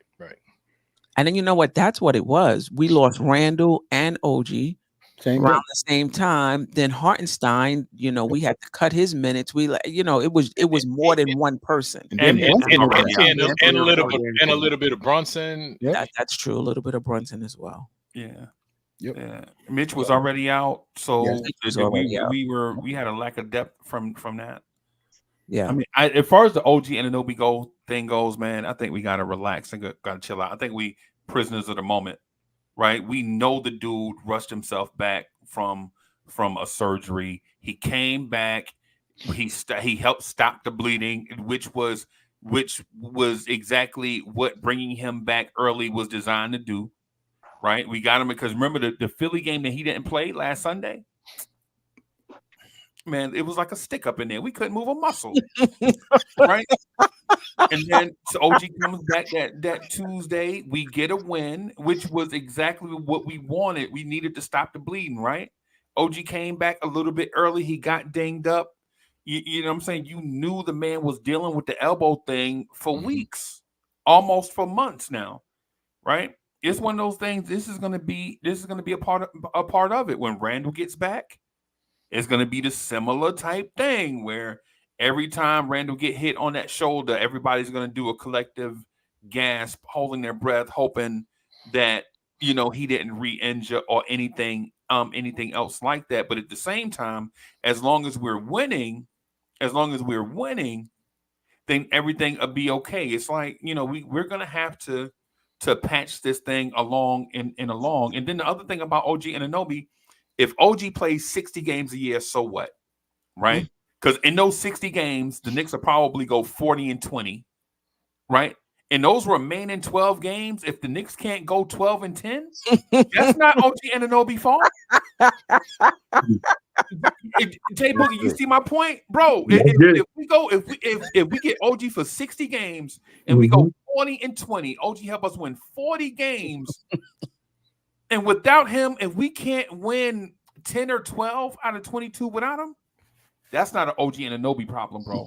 That's a Knicks roster construction problem. Yeah. And so in terms of the OG thing, I'm like, hey man, I'll live with it. It's just like what I am Jarrell was saying about the Brandon Ingram thing. Some things you're just gonna have to live with. I think some of us have Antonio McDyess syndrome though, Freezy. Think about the Raptors went through it with Kawhi Leonard and OG Anunoby and won the championship. They do. Facts. Like, they got him knowing that he would be, managing his injuries. Right. That's a good point.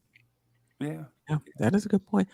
OG has played 522 minutes as a Knick, and the Knicks are plus 282 in those minutes. Yeah, I take those. Oh, we worried about him being injured, right? Unreal. I'll take those 60 games. I'll take the 60. Right. Yeah. Yeah. 40 and 20 is an underestimation at that Yeah. level. But Yeah, I think it's more like, like 47 and 13. Right.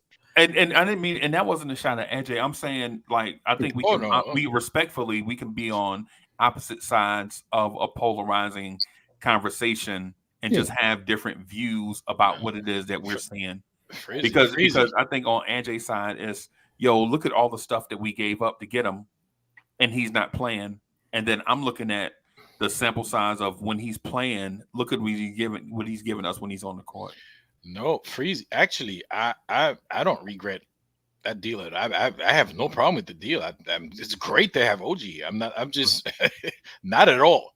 I am perfectly fine with OG Anunoby being part of this team. I mean, the numbers don't lie. The results are clear. Right. Like, he makes the team better. We win with him. Right. And So that's fine. He's Josh Hartish too, because some of what he does doesn't show up on the stat sheet as well. And when he's in your area, do not fumble around with the ball. I was watching. He just came. That wasn't even his. Hey, just give me that. Give me that. He don't know what you're going to do. 1.5 people on every position. He just went and took it from the guy because he's fumbling with it. Jeff, that's what I was telling you before the show. Remember, I was telling you that play right before, like in the background there. That's what I was telling you. Yeah, he's just like, catch it clean, because if I'm in the area, even if I'm not on you, if I'm in the area, I'm taking it. You know, he just changes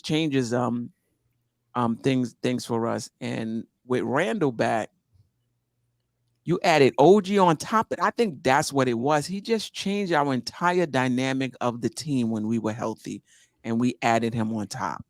Right.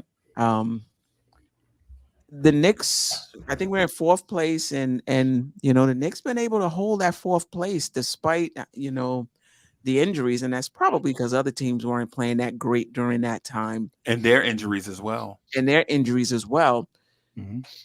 16 games left. Can the Knicks finish 3rd?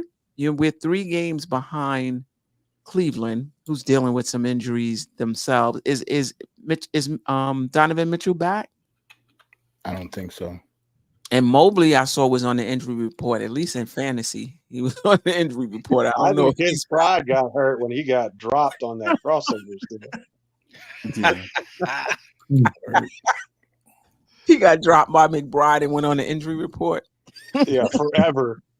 Like, he killed that man. Right. Oh, That man couldn't find his knee brace or nothing. And then he in there talking about how the Brunson injury After 47 seconds. team out of the team. That happened in the first minute. No. Deuce Pulled him off the McBride game, took the right? steam out. Right. He Okay, didn't even use 2 hands on you. Hey, Spider is so bad. you mind if I answer your question about the Knicks finishing 3rd?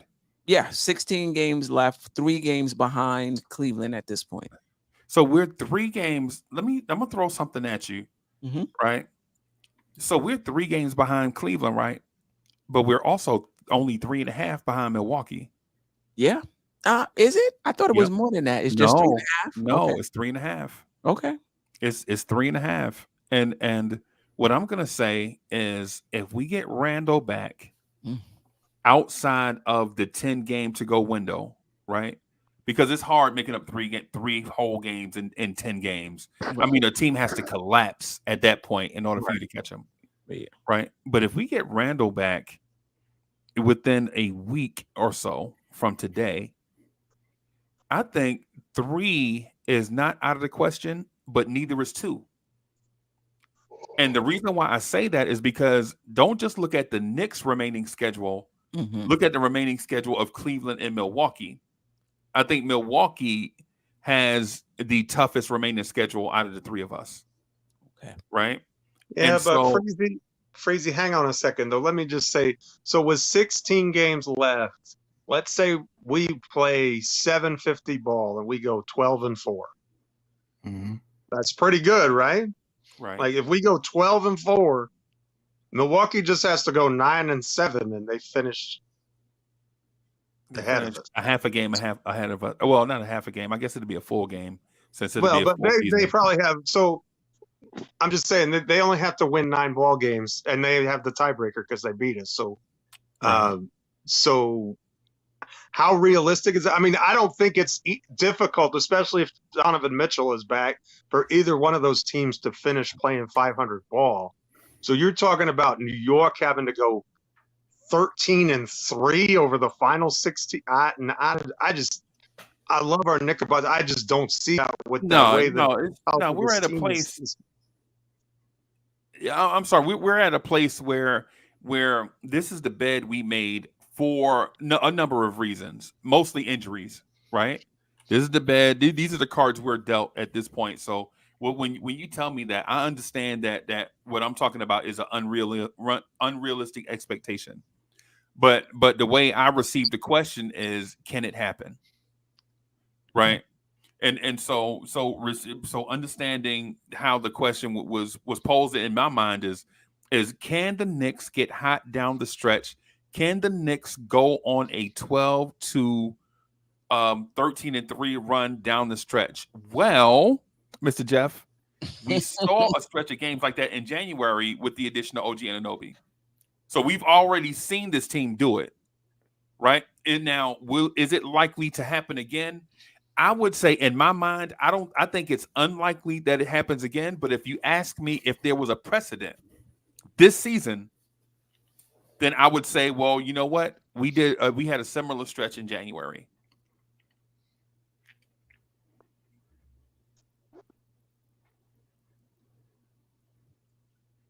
Yeah. Hello. We did, but it's a 2 parts to that equation, because even if we have a similar stretch, we need those other teams to lose. Like, in other words, I could see in other words, in that time that we went on that run in January, we lost ground to Cleveland. Yeah. So, I mean, I even if we go on that run, I don't think it's very likely, just based on who those other teams are. I don't think it's overly likely that they're going to play 500 basketball the rest of the way. It could happen. There's not, it's not impossible. It's mathematically possible for sure. But just judging by how the state of the Knicks as we are in right now, and Milwaukee's played pretty good ball of late, I think. So I'm not really, but you know what? I don't think that matters, in my opinion. In my opinion, just get to the top 6. Get into the top 6 and be ready to go healthy for game 1 of the playoffs. And if we're in the top 6, I feel really good about where we're at. Whether we're the 3 seed, the 2 seed, the 4 seed, the 5 seed, or the 6 seed, I think we'll be okay. Just stay in the top 6. And I think our magic number for that is 13. You can look that up if you want to. But I think our magic number is 13 for that.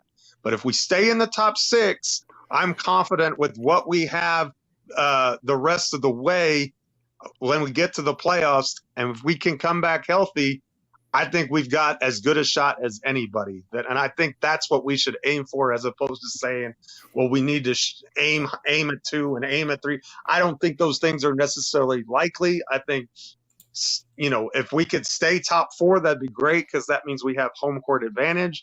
But even if we don't, as long as we can avoid the play-in, get to the second season, let's roll the dice when we get there. And I feel comfortable with us at least winning a round, and with Julius healthy, I think that we can go a lot further than that. Ajay, Jarrell, thoughts about the Knicks finishing, moving up to 3rd? I just got something real quick with the schedule. We got 16 games left, just like everybody said, but only 6 of them are at home. We got 10 road games between now and the end of the season. I felt like we played all our road games in the first half of the season.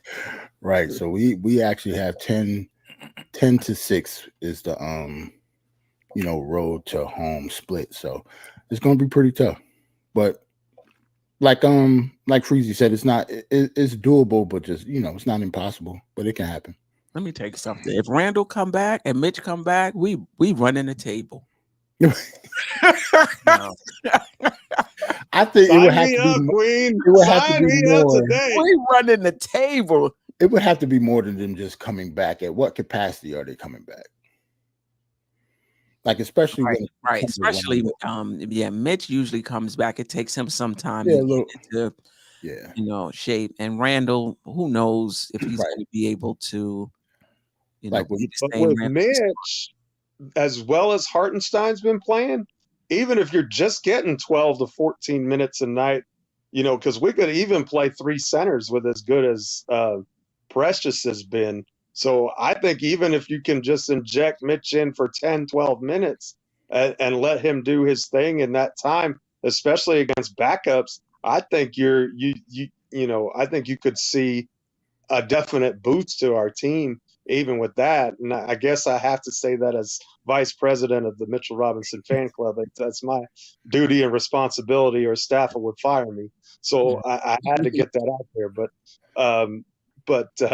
No, my point is that even I think it's much more about what Randle looks like, because his role is something that we can't as easily replace, right? He does things that are more irreplaceable than what Mitch does. I mean, we were playing good ball without Mitch before, in fact, our best run of the season was when Robinson was hurt. So, in other words, so his skill set is more replaceable than Randle's. So I think that's not fair, though, bro. That's not fair. Because the best stretch of the season also included OG Anunoby, and Mitchell Robinson never got the chance to play with OG Anunoby. Right? I'm not saying that as a slight to Hartenstein looked better. Hartenstein looked better during that OG Anunoby stretch. I think that might be unfair, especially since you hadn't seen those two on the floor. But nobody is saying, Freezy, that Mitchell Robinson wouldn't look good. We just pointing out. That's not what I was questioning. That's not what I was questioning. I was saying that the team's best stretch of the season was what I was questioning. Not the Mitch. But it was our best stretch of the season. Right, without Mitch. But I'm not saying that to slight Mitchell Robinson, though, Freezy.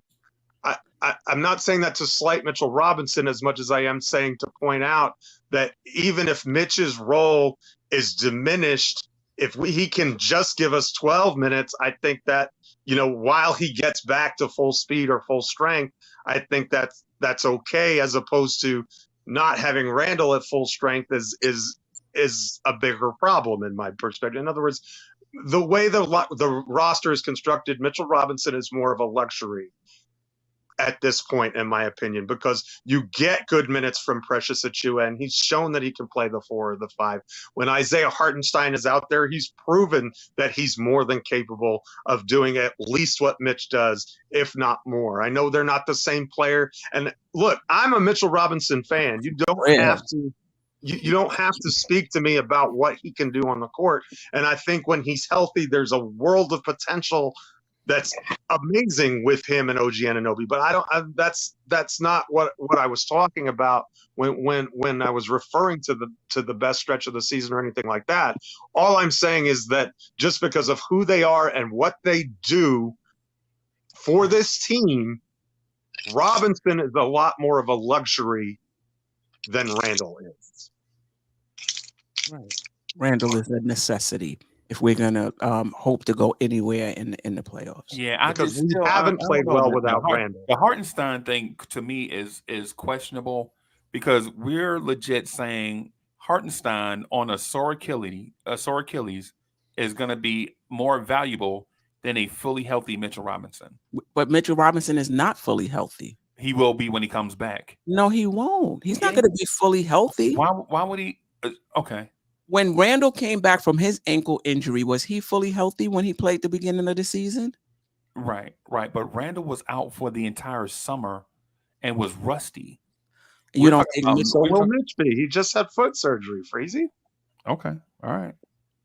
Right? I mean, look, it's going to take him some time. I mean, that's normal. That's natural for most people. I don't take that as a slight to Mitchell Robinson. I'm a guy who loves Mitchell Robinson. I'm not I just saying think that it's to diminish inconsistent. him. The fact that we talking about Mitch and injury, and Hartenstein is hurt right now. Hartenstein is definitely not 100%. So in this Right. particular case, we need both of them. He's not 100%. Right. We So definitely. when Hartenstein is 100%, we good. Yeah. When Hartenstein And I agree. we I good. I But agree now on we that. not. But that's My fair. question is the injury part of it. If we're talking about Right. guys that are injured and what we might get from an injured guy, Right. and to omit Hartenstein from the injury conversation, I think is just inconsistent. Yeah. No. That's that. That's fair.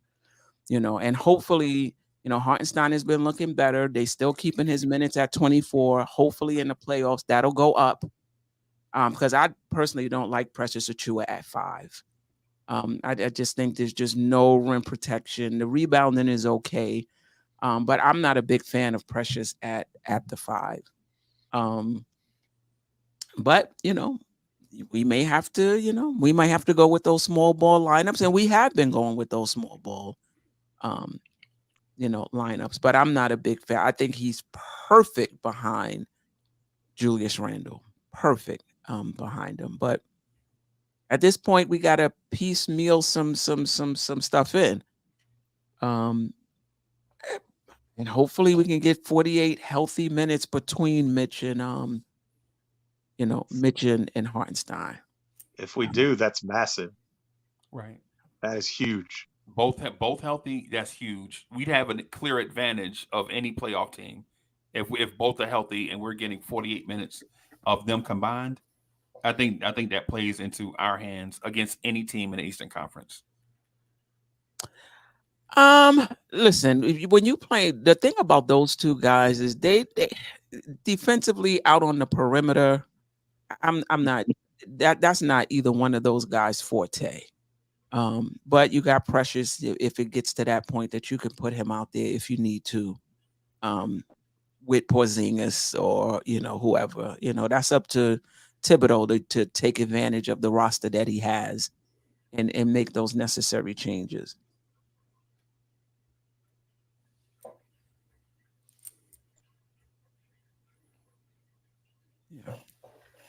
I just want everybody back on this roster because Leon Rose deserves it, Tom deserves it, and the fans deserve it.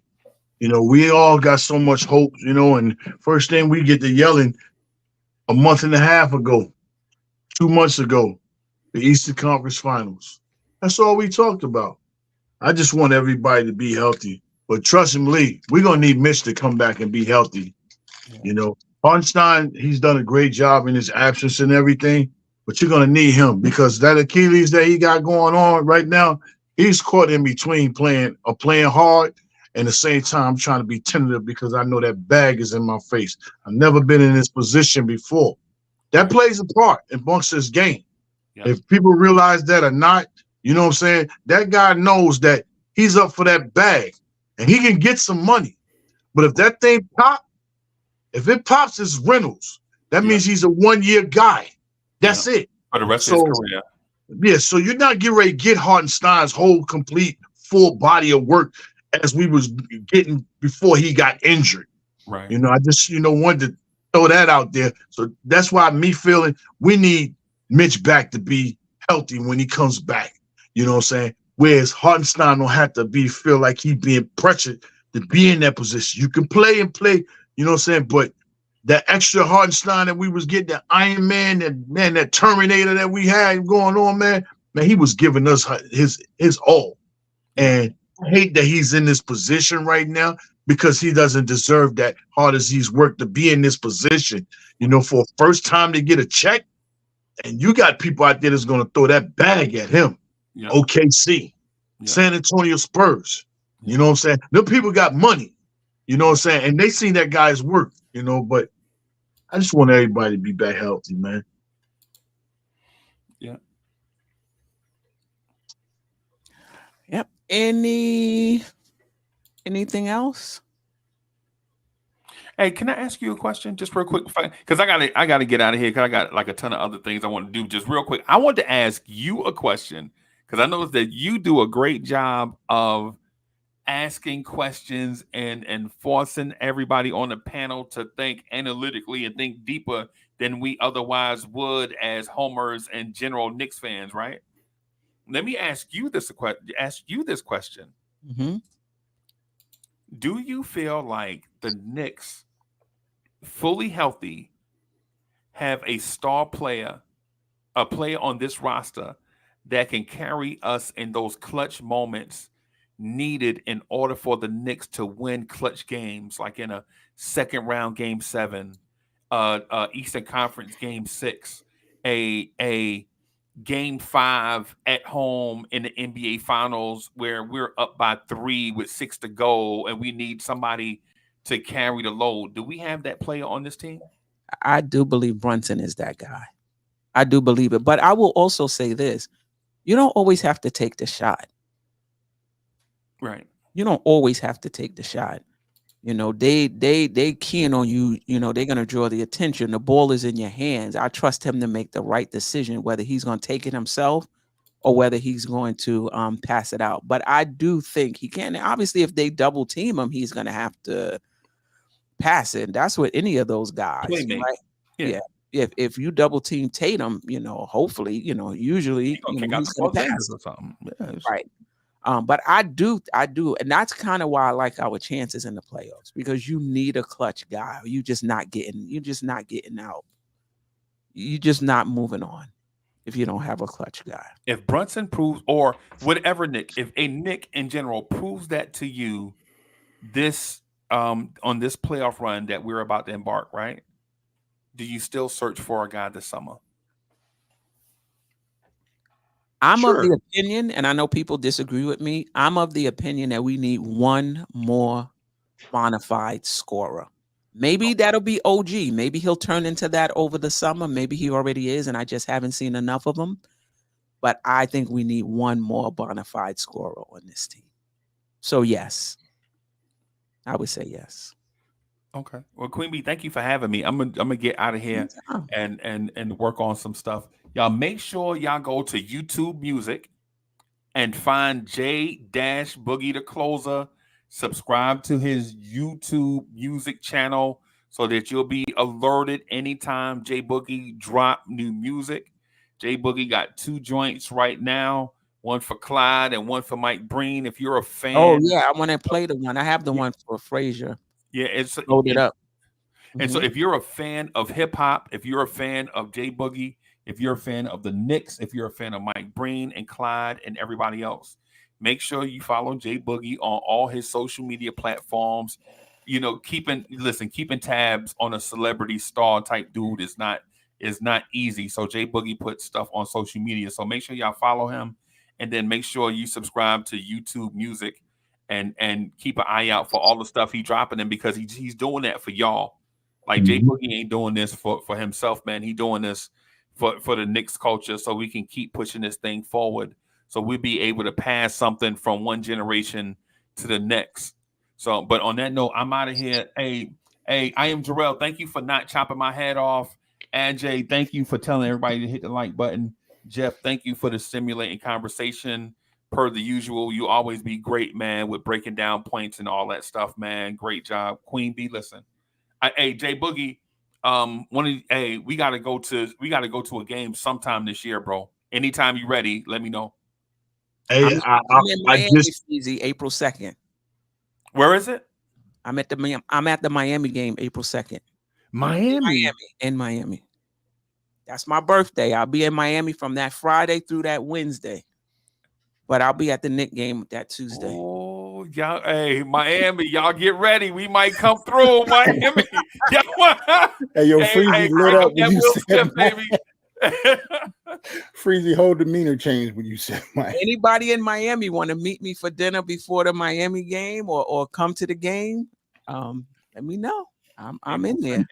Man, y'all better hurry up, you know, Queen. And she's treating too? I ain't say that. He didn't say that. I knew she was gonna say that. Queen, if I fly to Miami, you better treat me to something. Can we buy us a drink or something? Right, I'm just messing around. I'm just saying. I'm just messing around. You know, I'm gonna use J Boogie wallet when we get down there. So all right, everybody. Peace, everybody. Peace. Megan said he'll be in Miami. We got to link up. We have to link up. I'm gonna be on my cruise from Friday through Monday. Okay. And then when I get off my cruise Monday, I'm gonna stay in Miami for that Tuesday game against the Mega 89. He retired down there. For real. Let me play J Boogie's song real quick, and then I have one last question. I'll ask it before I play it. Okay. Who are you most confident in showing up in the playoffs besides Brunson? All right, let me get this. See. I want to talk to the legend. Once you learn words, you can kind of become like a rapper. You can kind of rhyme anything that's going on. So what you saying? They're dishing and swishing. What? Penetrating, This creating. my Clyde. I'm fresh to death when I dress in my Fraser. I'm tailored with the suit and tie. Player. From head to toe, man, I'm so clean. Balling out, looking like I'm on the Knicks. I'm mean. I'm 365, fresh fly with different gear. Clyde, what that mean? Different outfit every day of the year. I'm the one that bought the G when they made the Q. You get it? That's another suit. Them Taylor shoes, my Nick logos, colors orange, blue. That first NBA player that bought the rose through. Fedora on when they label me the style guard. That MVP all-star playing point guard. 1975, you better check the ride. With no Taylors or Nikes, I had the Puma Clydes. I'm custom made, living like the NBA pro man. I stay fitted, get Victor, I need some more hands. My dress code stayed normal like a fashion show. So when I step on the run, I gotta walk slow. So daddy cool when I move in a slow rush. And my closet side look like I stepped on the city bus. I'm fresh to death when I dress in my Fraser. I'm tailored with the suit and tie. Player. From head to toe, man, I'm so clean. Balling out, looking like I'm on the Knicks team. Nice. It's nice. Talk to us about that a little bit. Look. His birthday is coming up the 29th. And I think he's going to be 79 years old. And I've been pitching to the Knicks the whole time. They need to get more younger, you know what I'm saying? Get more of the younger youths involved because, sooner or later we're going to have to pass this torch off. But it's a lot of young youths and a lot of young kids, especially that be in the game. Because we have a lot of kids inside the Madison Square Garden that, you know what I'm saying, they hear of the name, but they don't know who he is. So what better way than formal hip hop to help, you know what I'm saying, the community, especially the young ones, to really know who this guy is. This guy is a legend, man, amongst us, in so many phases of life, not just basketball, but just his demeanor, how he carry himself, how he walks, how he handles his business, and how he never turns nobody down. You can't get tired of, people wanting pictures and people want, all this. He never turns nobody down. So, I wanted to really give homage and, some love and respect to him, you know what I'm saying? And let him know that I appreciate you, everything you've done in your life. That's why word for word, bar for bar, I pretty much wrote it for his whole life, and just that short minute, 30 seconds in that short period of time. I didn't want to do 2 verses, you know what I'm saying? I just wanted just a hook dance party. And just a little bit, just to let some of the young ones know about Clyde, and also just let them know that I appreciate it, and also just make sure our fan base just gets some more music. And I did the same thing with Mike Breen. So I did a joint on Mike Breen about who he is and what he does. I didn't hear that one. So I'll go to YouTube, YouTube video. I mean YouTube music and check. Yeah, I'm gonna get it to you. You know what I'm saying? I'm gonna get it to you. I got videos being worked on that. Clyde video being worked on. I got something else that I'm getting ready to pop up maybe tomorrow with Ron. There's a joint called Weathered Storm. Mm-hmm. And that's crazy. And I ain't playing no games with that, and I just love, you know what I'm saying, just the music, and I just love the New York Knicks, and I just love to let it be known, yo, we all hip hop. Kevin Durant, what you mean we ain't cool? So, you know, a lot of my stuff be aiming towards them guys that think we ain't, you know, we ain't was popping. We all was popping. You know what I'm saying? New York Knicks, New York podcasts, New York Twitter, New York fan base, New York music. We popping all the way around. So that's what it is, man. And I ain't done. I got some serious heat. I ain't heard from me all year long. I've been chilling, waiting on the Knicks. They got what they got. They want to do what they want to do. Here I come. I'm getting ready to throw these things out like frisbees now. Hey, all right. Appreciate you. Yeah. I mean, so blessed to have your talent, J Boog. You amazing, brother. Appreciate it. And then one more. This is a breakthrough because and Monica's on the way too. All right. Nice. Yeah. Monica's on the way. Incredible talent, brother. She made her debut with Mike Green last night. Yes, she did. Yes. J Book mentioned Kevin Durant. I'm like, don't get me started on that, Kevin Durant. We ain't cool. Oh, we ain't cool, man. That man could have had the whole world, man, if he just didn't follow somebody, man. The whole world. Couldn't handle the smoke, J Boog. He couldn't handle it. He didn't want it. He couldn't handle the smoke. He's not tough enough to play for the Knicks. He ain't tough enough to wear the orange and blue jersey. Well, yeah, but he could have went elsewhere, but he wanted to rub it in. He come here. He goes to Brooklyn. He goes to Brooklyn? Really? He a follower. He went. Oh. Kyrie was going, and he followed Kyrie. He's not a leader. KD's a follower. Listen, Paul George followed Kawhi to the Clippers, so it happens. You know, he ain't won nothing neither. Yeah. That's true. Listen, it's hard to win in this league. I think we underestimate that. It is definitely hard to win. And you know what? I was just thinking this. We don't really, as good as Brunson has been in the regular season and in the playoffs, there's levels to this. So we're gonna really get to see him, you know, make his playoff legacy. Like what is he gonna be like in the semifinals and in the Eastern Conference Finals? Because think about how good Tatum was and is, how he had to take his lumps in the playoffs year after year, and there's still questions about Tatum and whether or not he could be clutch and lead Boston to a championship. Same thing with Embiid. So we're gonna see if Brunson can be that dude. In my opinion, I think he can, but we're gonna actually see it as the Knicks get better and go to the semifinals and in the Eastern Conference Finals. We're gonna see if he can be that dude that could lead the team, you know, to a championship. It's not easy. It's not easy. You know, it's a difference between a person trying to lead his organization to a person that wants to lead his organization. And that's what Brunson is. Brunson wants to lead.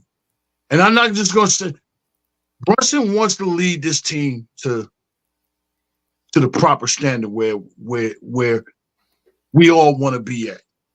And as I say, Brunson, I'm gonna include Julius too a little bit.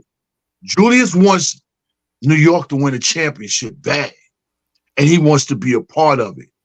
But being a part of something is a little bit different from you being the, you know what I'm saying, the leader of where you want to go. And somebody has allowed the other person to take the lead and he'll follow along and do whatever it takes, you know what I'm saying, to make sure I'm helping you get there.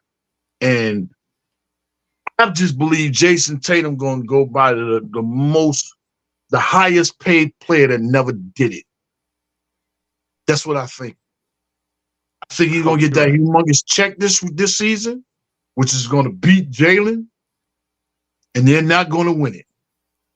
They're not going to win it because, you know, you could think, you pulling up all them jump shots. Yeah, jump shots look sweet. That Steph Curry thing got people going. That jump shot. And that's all they want to do is shoot jumpers. They're not going to get grimy. They're not going to get dirty and everything. And if you stay with your man against Boston, just stay with your man.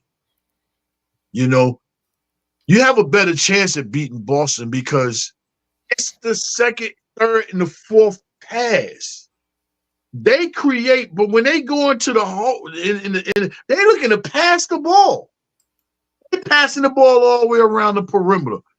And that's not championship win-it-all basketball. Even when Golden State had them shooters, they still got in that paint, layups and all that dirty work, grinding.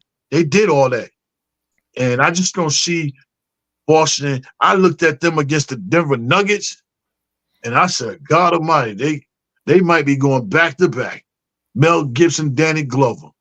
Because nobody wanted to see them guys have the best record in the East. I mean, in the West.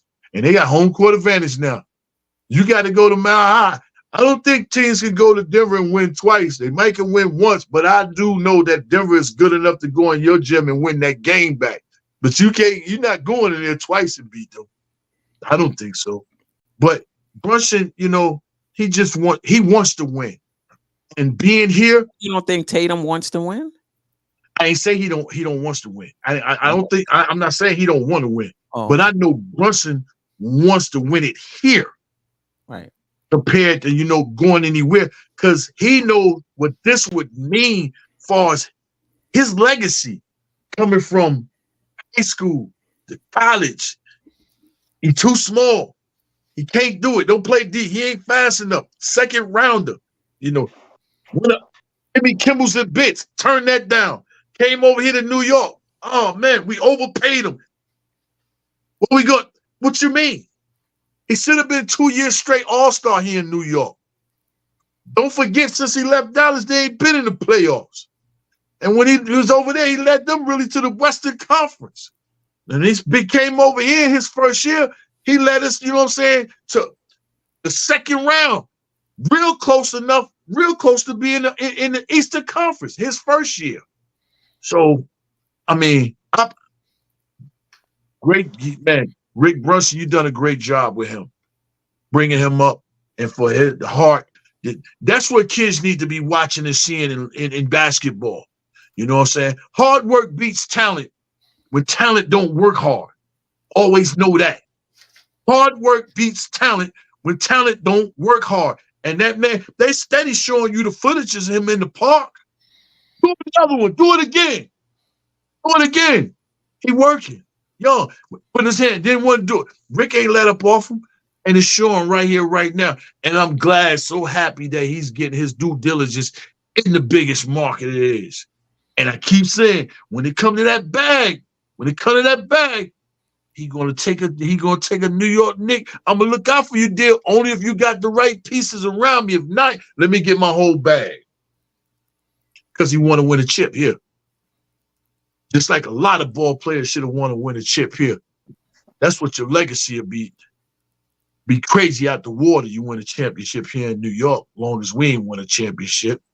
God bless. God bless you, Pride. That's Eli Manning.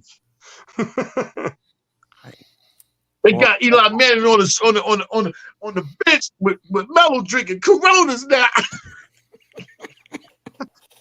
Y'all see that commercial? Yes, sir. Eli Manning has had like the best retirement of any New Yorker ever. Like, yes, he get to do whatever he wants. Whatever he wants, man. Whatever. When you beat Brady twice, you deserve it. That's all I'm saying. That's right. That's the only dude. That's the only dude that can walk up in the party with Brady and shut it down. Yep. Shut talking about, man. I beat this dude, man. Not once, but twice, man. Twice. I want to hear that, man. Turn up, Flex. Drop a bomb on him. Drop a bomb on him, man. Well, Queen asked a great question. Just to bring it back to the Knicks, I'm sorry. The Jets fan in the group is going to shut down the Giants conversation. I know it's rude. Of course. Hater. Hey, I said he was a legend now. I didn't hate nobody. You had to bring up Joe Namath. Hey, look, man, that guy hadn't won since 1969. That guy's still a legend in this town. He Am is. I right? He is. Or am I You're right? You right. Definitely right. So you want to talk about legacy? You win one big game and you in for life, man. It's true. But I think it's the Novalox boys that I have confidence in. All three of them. Mm. I think they have the championship pedigree from college. They've played together. You know, I love their grit. I love their grime. I think that you can make an argument. And I know that RJ had his moments, but I think that Josh Hart was probably our second best player overall in the playoffs last year. I mean, he hit that big shot in game one that I think set the tone for that Cleveland series. You know, if he misses that three and we lose game one, I don't know if that series ends up the way that it does. You know, maybe it does because we outmuscled them and we beat them up. But I think winning that game one was a big psychological advantage that started things off for us strong. And you know, so I think we're going to get good things from Josh Hart, and I think Dante DiVincenzo is really gonna be. Is going to be something else. I think he's just got that. I just remember him being a dog in college, and just when Villanova needed a big bucket or a pass or whatever they needed, it just seemed like he was always the guy to get that going. And if you have him and OG and in the backcourt starting on the wing with Brunson, I think that provides that extra. It allows him, it unlocks him defensively, and it just allows us to get going. And that starting unit with those two, man, that just percolates and it cooks. And I just think that that's a guy that just has like strong playoff performer written across his chest. That's what I think. All right. Ajay, who are you most confident showing up in the playoffs besides Brunson? Besides Brunson and like Jeff mentioned in DiVincenzo, Josh Whoever. Hart. Oh, Josh Hart. Okay. Josh Hart, and if Isaiah Hartenstein is healthy, I feel like I can count on him. If the Achilles don't bother him, I feel like he's gonna show up. And Queen, I don't think the other guys are going to fold either. I think this team is in a good place. I said, who are you most confident in? I'm not saying anybody is going to fold. I'm just saying, who are you most confident in? Yeah, but yeah, those two guys, Josh Hart and iHart. Yeah. Okay. But I hear you. You think everybody's going to show up, but those two you feel the most confident in. Most confident. Yeah. Okay. All right. Boogie? Yeah, I like Josh Hart's game. You know, I just like his whole attitude of never giving up, going hard, full speed, you know, making every play like it might be the winning play of a game. You know, I just like that. Now, I know he's not a great, I know he's not, you know, a fantastic shooter like that, but, you know, that man gives us his all on the court, and we're going to need that in the playoffs with him. And if he turns his game up to a whole nother level, you know, especially coming off that bench, because I don't think there's really nobody matching his intensity, you know, throughout the league, you know, as far as the bench. Hold up, let me, I'll go back and rethink that to make sure, you know, of that, what I just said. But yeah, I like Josh Hart right now, as far as in the playoffs and being a, you know, a real dog for us, you know, and going all out, you know, every play. That's what I like. Guys that's involved want to make a play. It don't have to be a bucket. Make a play, a rebound, a steal, a dive, you know. And I think he's getting away just a little bit away from the referees a little bit. He's getting a little bit. He's more like, you know, turning that towards the crowd and talking to the crowd a little bit more and everything instead of taking it out with the referees. But the thing about it, the referees know his game. See, when the referees know your game and understand who you are as an individual, they'll allow certain things to go about until you step over line. They know he's just a hype, hard-working guy. And he doesn't mean no harm. He's just so caught up in the game. And they respect that of him. That's why he don't really get blasted like a lot of times when people thought he would. But I like Josh Hart, man, in the playoffs for us. Yeah. Everyone, please pick one. Dante. Jarrell? Yes. I think I agree with all the fellas with Josh Hart and OG Anunoby too, especially if he's fully healthy, because I don't know, high motor players, the motors don't ever turn off. Like when you talk about scores and stuff like that, shooting basketball, yeah, they can come and go. You can be streaky, but Josh Hart's motor isn't streaky. OG Anunoby, the stuff that he does that doesn't, that's not counted on the stat sheet isn't streaky. Like they come with those type of intangibles every game. So, just to make it short, I agree with everybody. It's Josh Hart and OG Anunoby. Hart has has that motor also.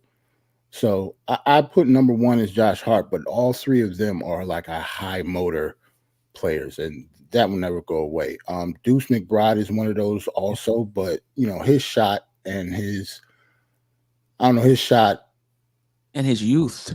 Yeah, and his youth will, kind of put a hamper into that, but he's a high motor guy too. Like he's always going to play with the same amount of energy, whether it's the playoffs or the regular season. Right. Yeah. To your point, Jarrell, there's certain guys whose games translates to the playoffs better. Mm-hmm. And those are those utility type guys, because you're right. Your shot may fall. It might, it might not fall. Josh Hart, what are we talking about? Energy, rebounding, hitting a three here and there, making the right, making the right pass.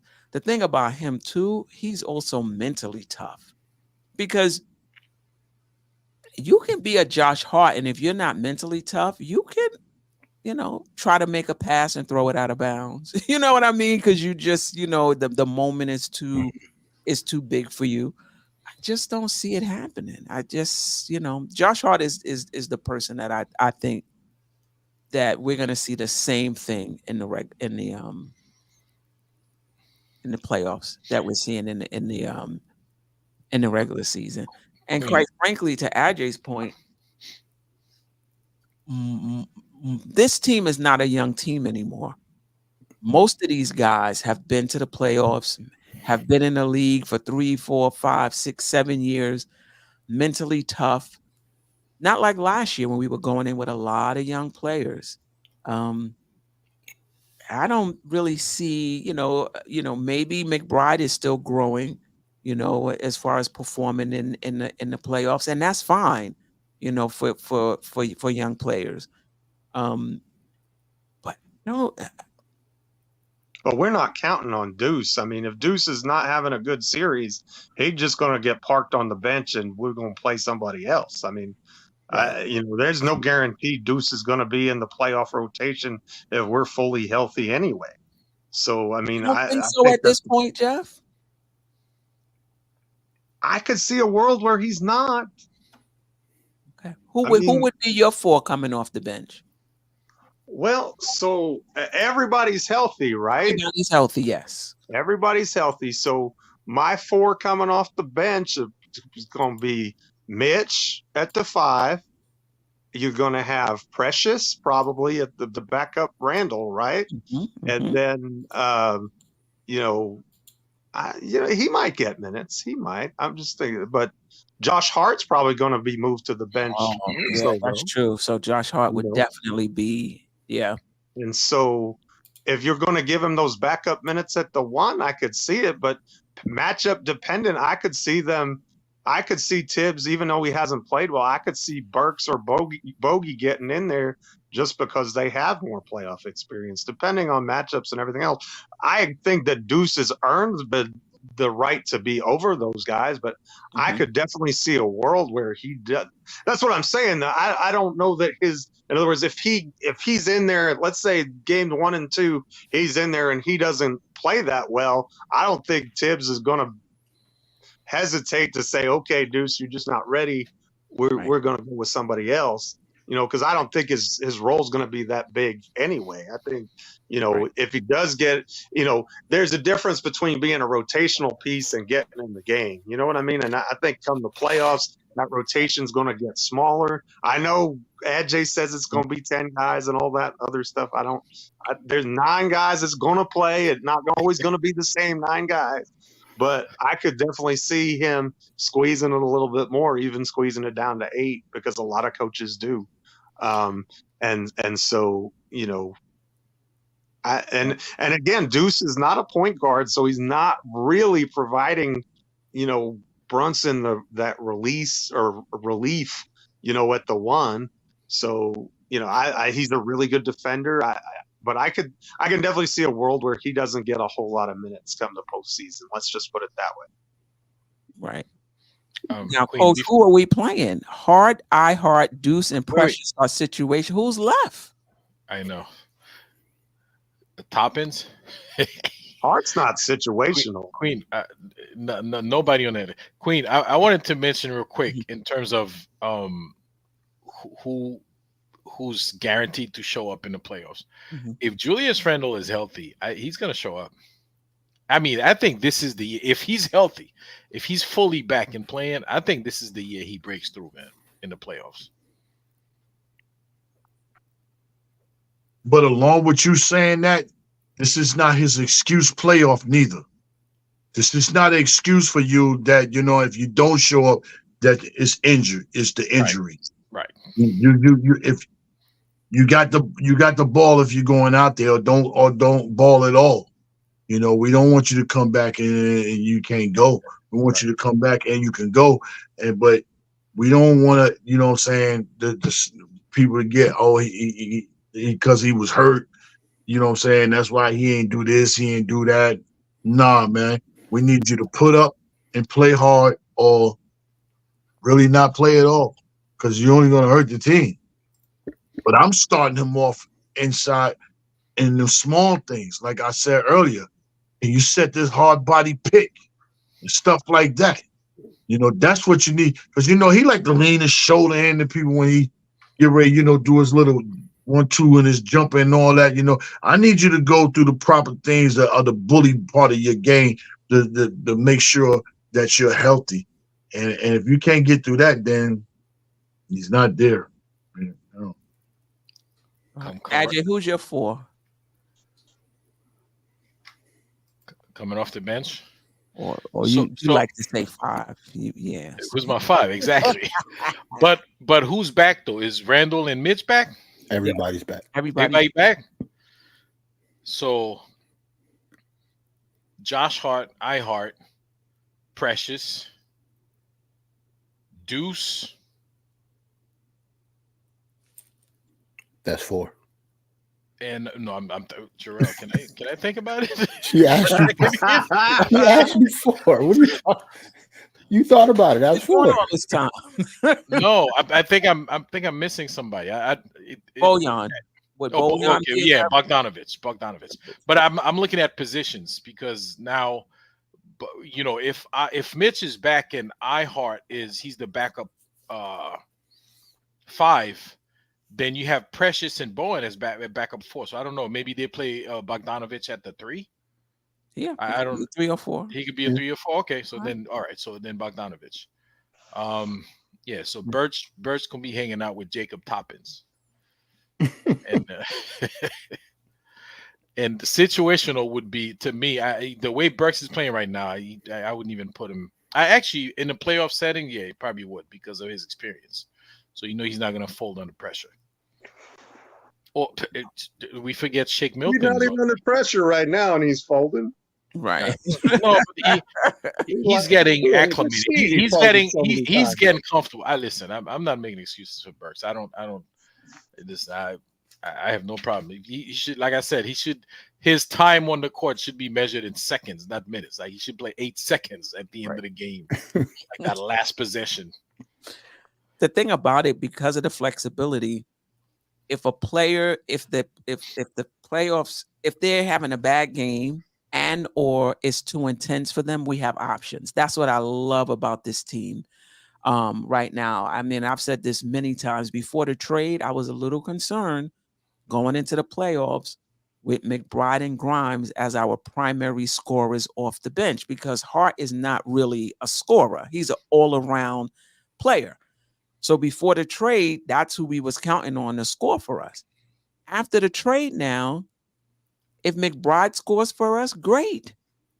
But if he doesn't, you got everybody hopefully is not going to be off on the same game. So you got Bogey back there, you got Burks back there. You get a little something for Hart. You got McBride. So we have more potential, I should say, in that second unit to score. Now, whether they do it or not, we shall see. But there's more potential in that second unit to score. And listen, as much as we want to put Bogey on the bench and Burks on the bench, Precious is not a scorer in that second unit. Hart is not I'm not saying Hart can't score points, but he's not like a scorer in that second unit. He's an all-around type player. Mitch is not a scorer in that second unit. So as much as we talking about Bojan is not going to play and Burks is not, where's the scoring coming from in that second unit? Well, let me ask you this, or any one of y'all this. Would you think of the thought if we all the way back healthy and Mitch is in the starting lineup and I got OG in him, I got two solid defensive players, and being that we don't have no scoring really coming off the bench, would you think of putting Dante back with Hart coming off that bench and put Bogdanovich as the starter at the 2? If you at Yeah. right at the 2, he said he can barely guard the 3s and the 4s, the 2s. They be running circles around him. That's maybe in that case they may have OG guard the 2s and have Bojan guard the 3. But I hear what you're saying, because you have that defense around him, particularly if you start Mitch at that defense around him, and so because she like Mitchell Robinson and Josh Hart around him in the backup unit. I think Mitch, Bojan, and Hart I think that can cover up enough defensively. Because remember, if you're playing a 9-man rotation, one of the starters is going to be on the floor with them, and if that starter is OG, you really could do it, but I think probably one of your starters would be one of the guys who can score more, whether it be Randle, Brunson. I think one of Randle or Brunson should be on the floor at all times, personally. In my opinion, too. I don't think they should sit at the same time at all. But even if you say that DiVincenzo plays some with the second unit to provide that, so it's DiVincenzo and Hart and Bojan and Mitch and I think that could work too. I think that's enough good defenders that makes Bojan playable, is what I'm saying. See, I look at a couple of things, and the only reason why I'm asking, because the only reason why I'm asking, because I hear the talk of a lot of people say, Bo is slow. You know what I'm saying? To keep up with the pace. But we all know that when it's playoff basketball, the pace slows down. So maybe the pace can slow down with him. But my thing is, being that he's, up in age a little bit here, he's the oldest guy on our roster, right? I believe so. Yeah. Okay, being that he's up in age, so when you come out for the warm-up in that starting line, that warm-up, getting loose and getting your shot and getting, your legs all up under you, use that time for him, instead of him going to the bench and getting stiff all over. See, if he come out warming up, maybe he can start warming up. And then in the second half, he come out, he warming up, then he's starting in the second half. But that doesn't mean that he, Dante and none of these guys can finish. I'm just trying to, I'm just trying to think of maybe if I was in the box, all my options are things that I do have, and how can I use this guy to benefit us even more when we know he's a deadly shooter and been in big time moments. How can I use him at the same time, keep my bench strong? Not saying that I would do it. I just want, Right. throw it out there to Let me let ask you this though. Would you wouldn't have any concern about that starting unit chemistry being thrown off, being that Brunson and DiVincenzo, that unit has been playing together for a minute. Well, before the injuries, and then they'll come back and be playing together for a minute after the injuries. But no concern about putting Bogey in that unit, throwing the chemistry off? I don't have a concern of him throwing the chemistry off because he's going to catch and shoot. And now, I think he's a better shooter than Dante. Me personally. Wow. That's saying I mean, that's just over his career, his life, he's been a deadly shooter. He's made winning shots to win games and stuff. So he knows about the big time moment, a little bit more than Dante, because Dante hasn't been on the floor like that. But I always think basketball minds can work it out or figure it out. That's how I always feel. And I'm just trying to figure us out as a whole, at the same time, because I know if Julius is back, I know we're strong up front, but how can I get this bench strong?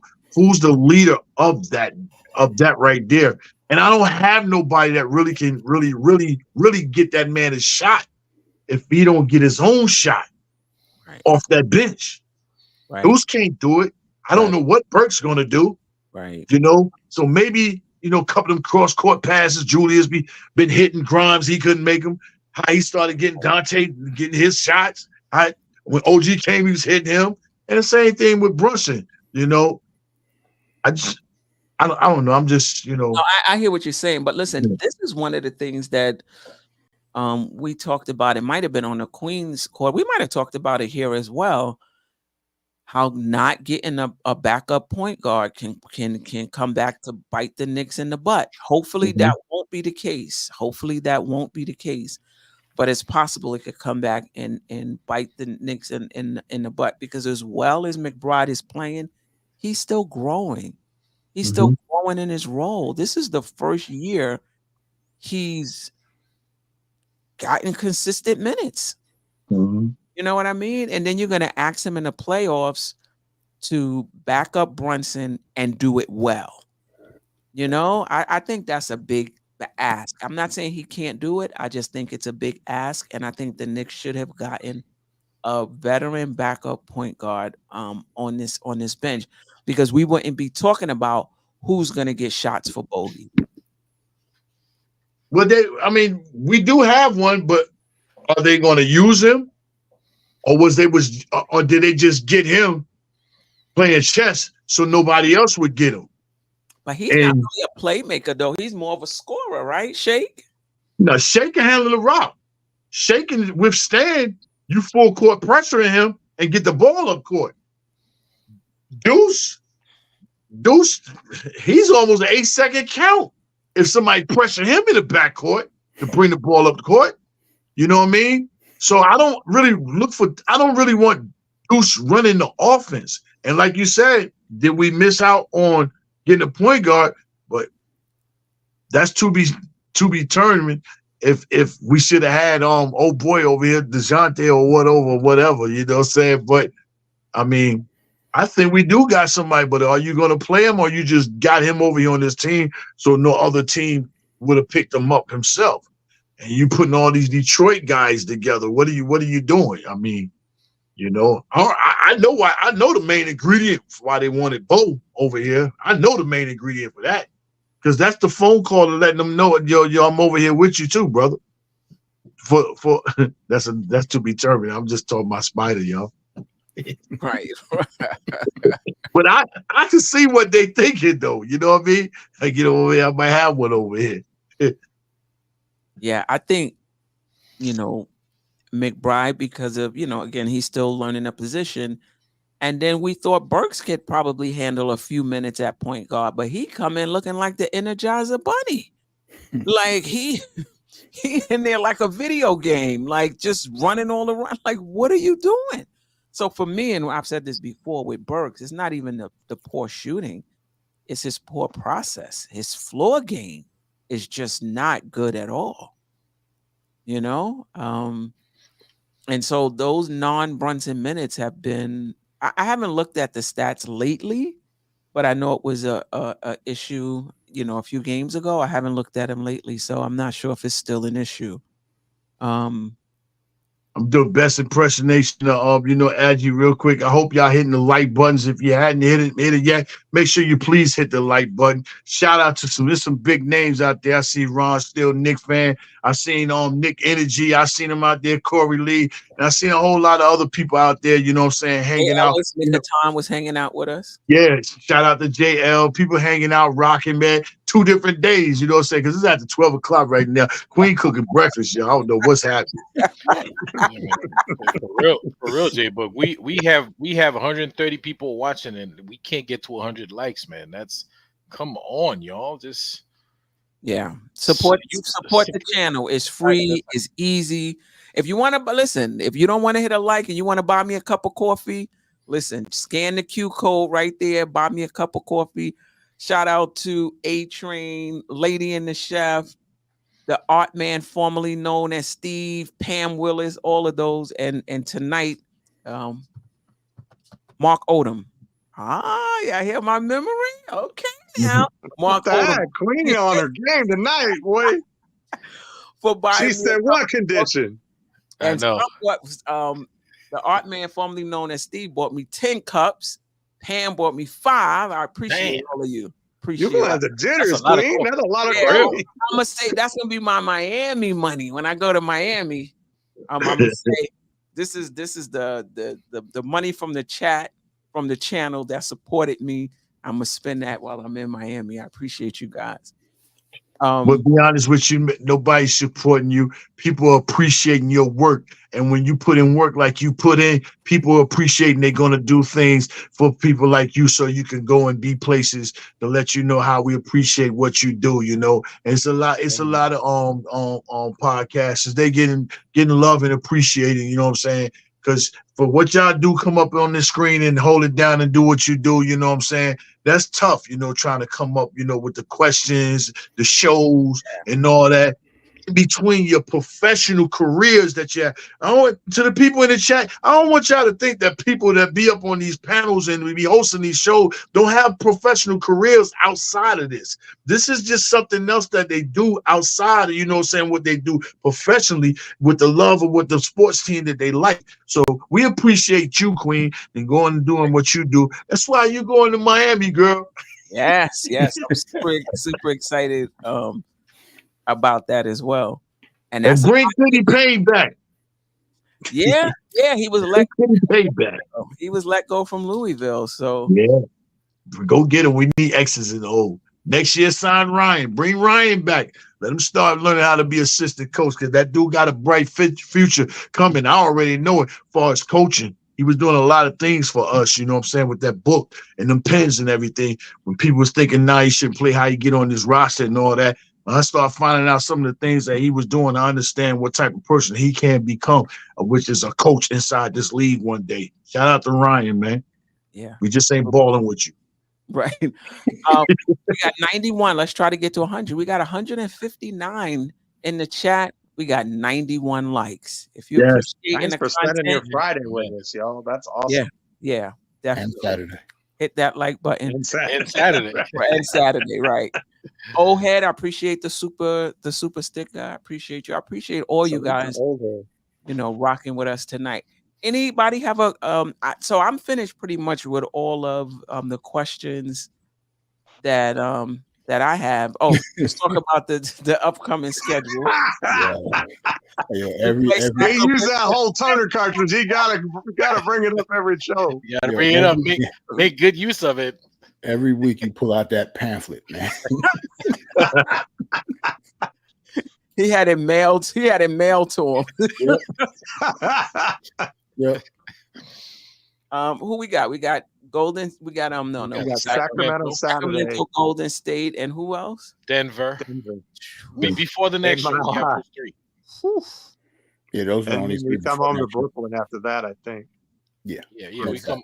We get a home game in Brooklyn after that.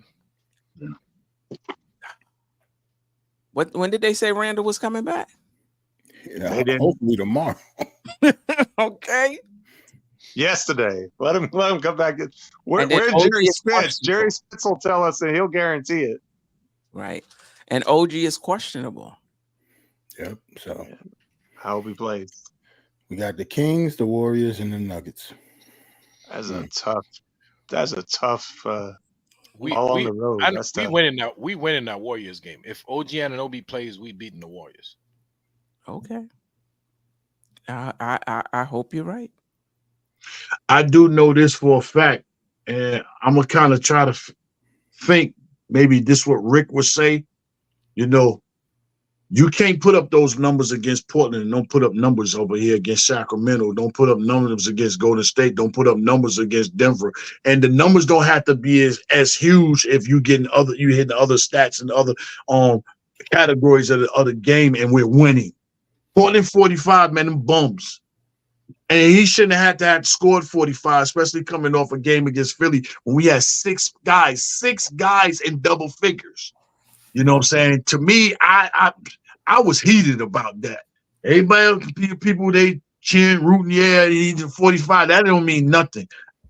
Put up these winning numbers against these other three guys. They didn't even have their starters out there. Right. At all.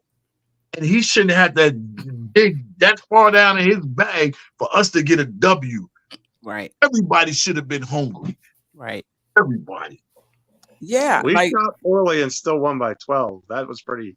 You don't think about it. And led wire to wire. I don't think we shot like 43% overall and like 6 of 29 from 3 or something like that.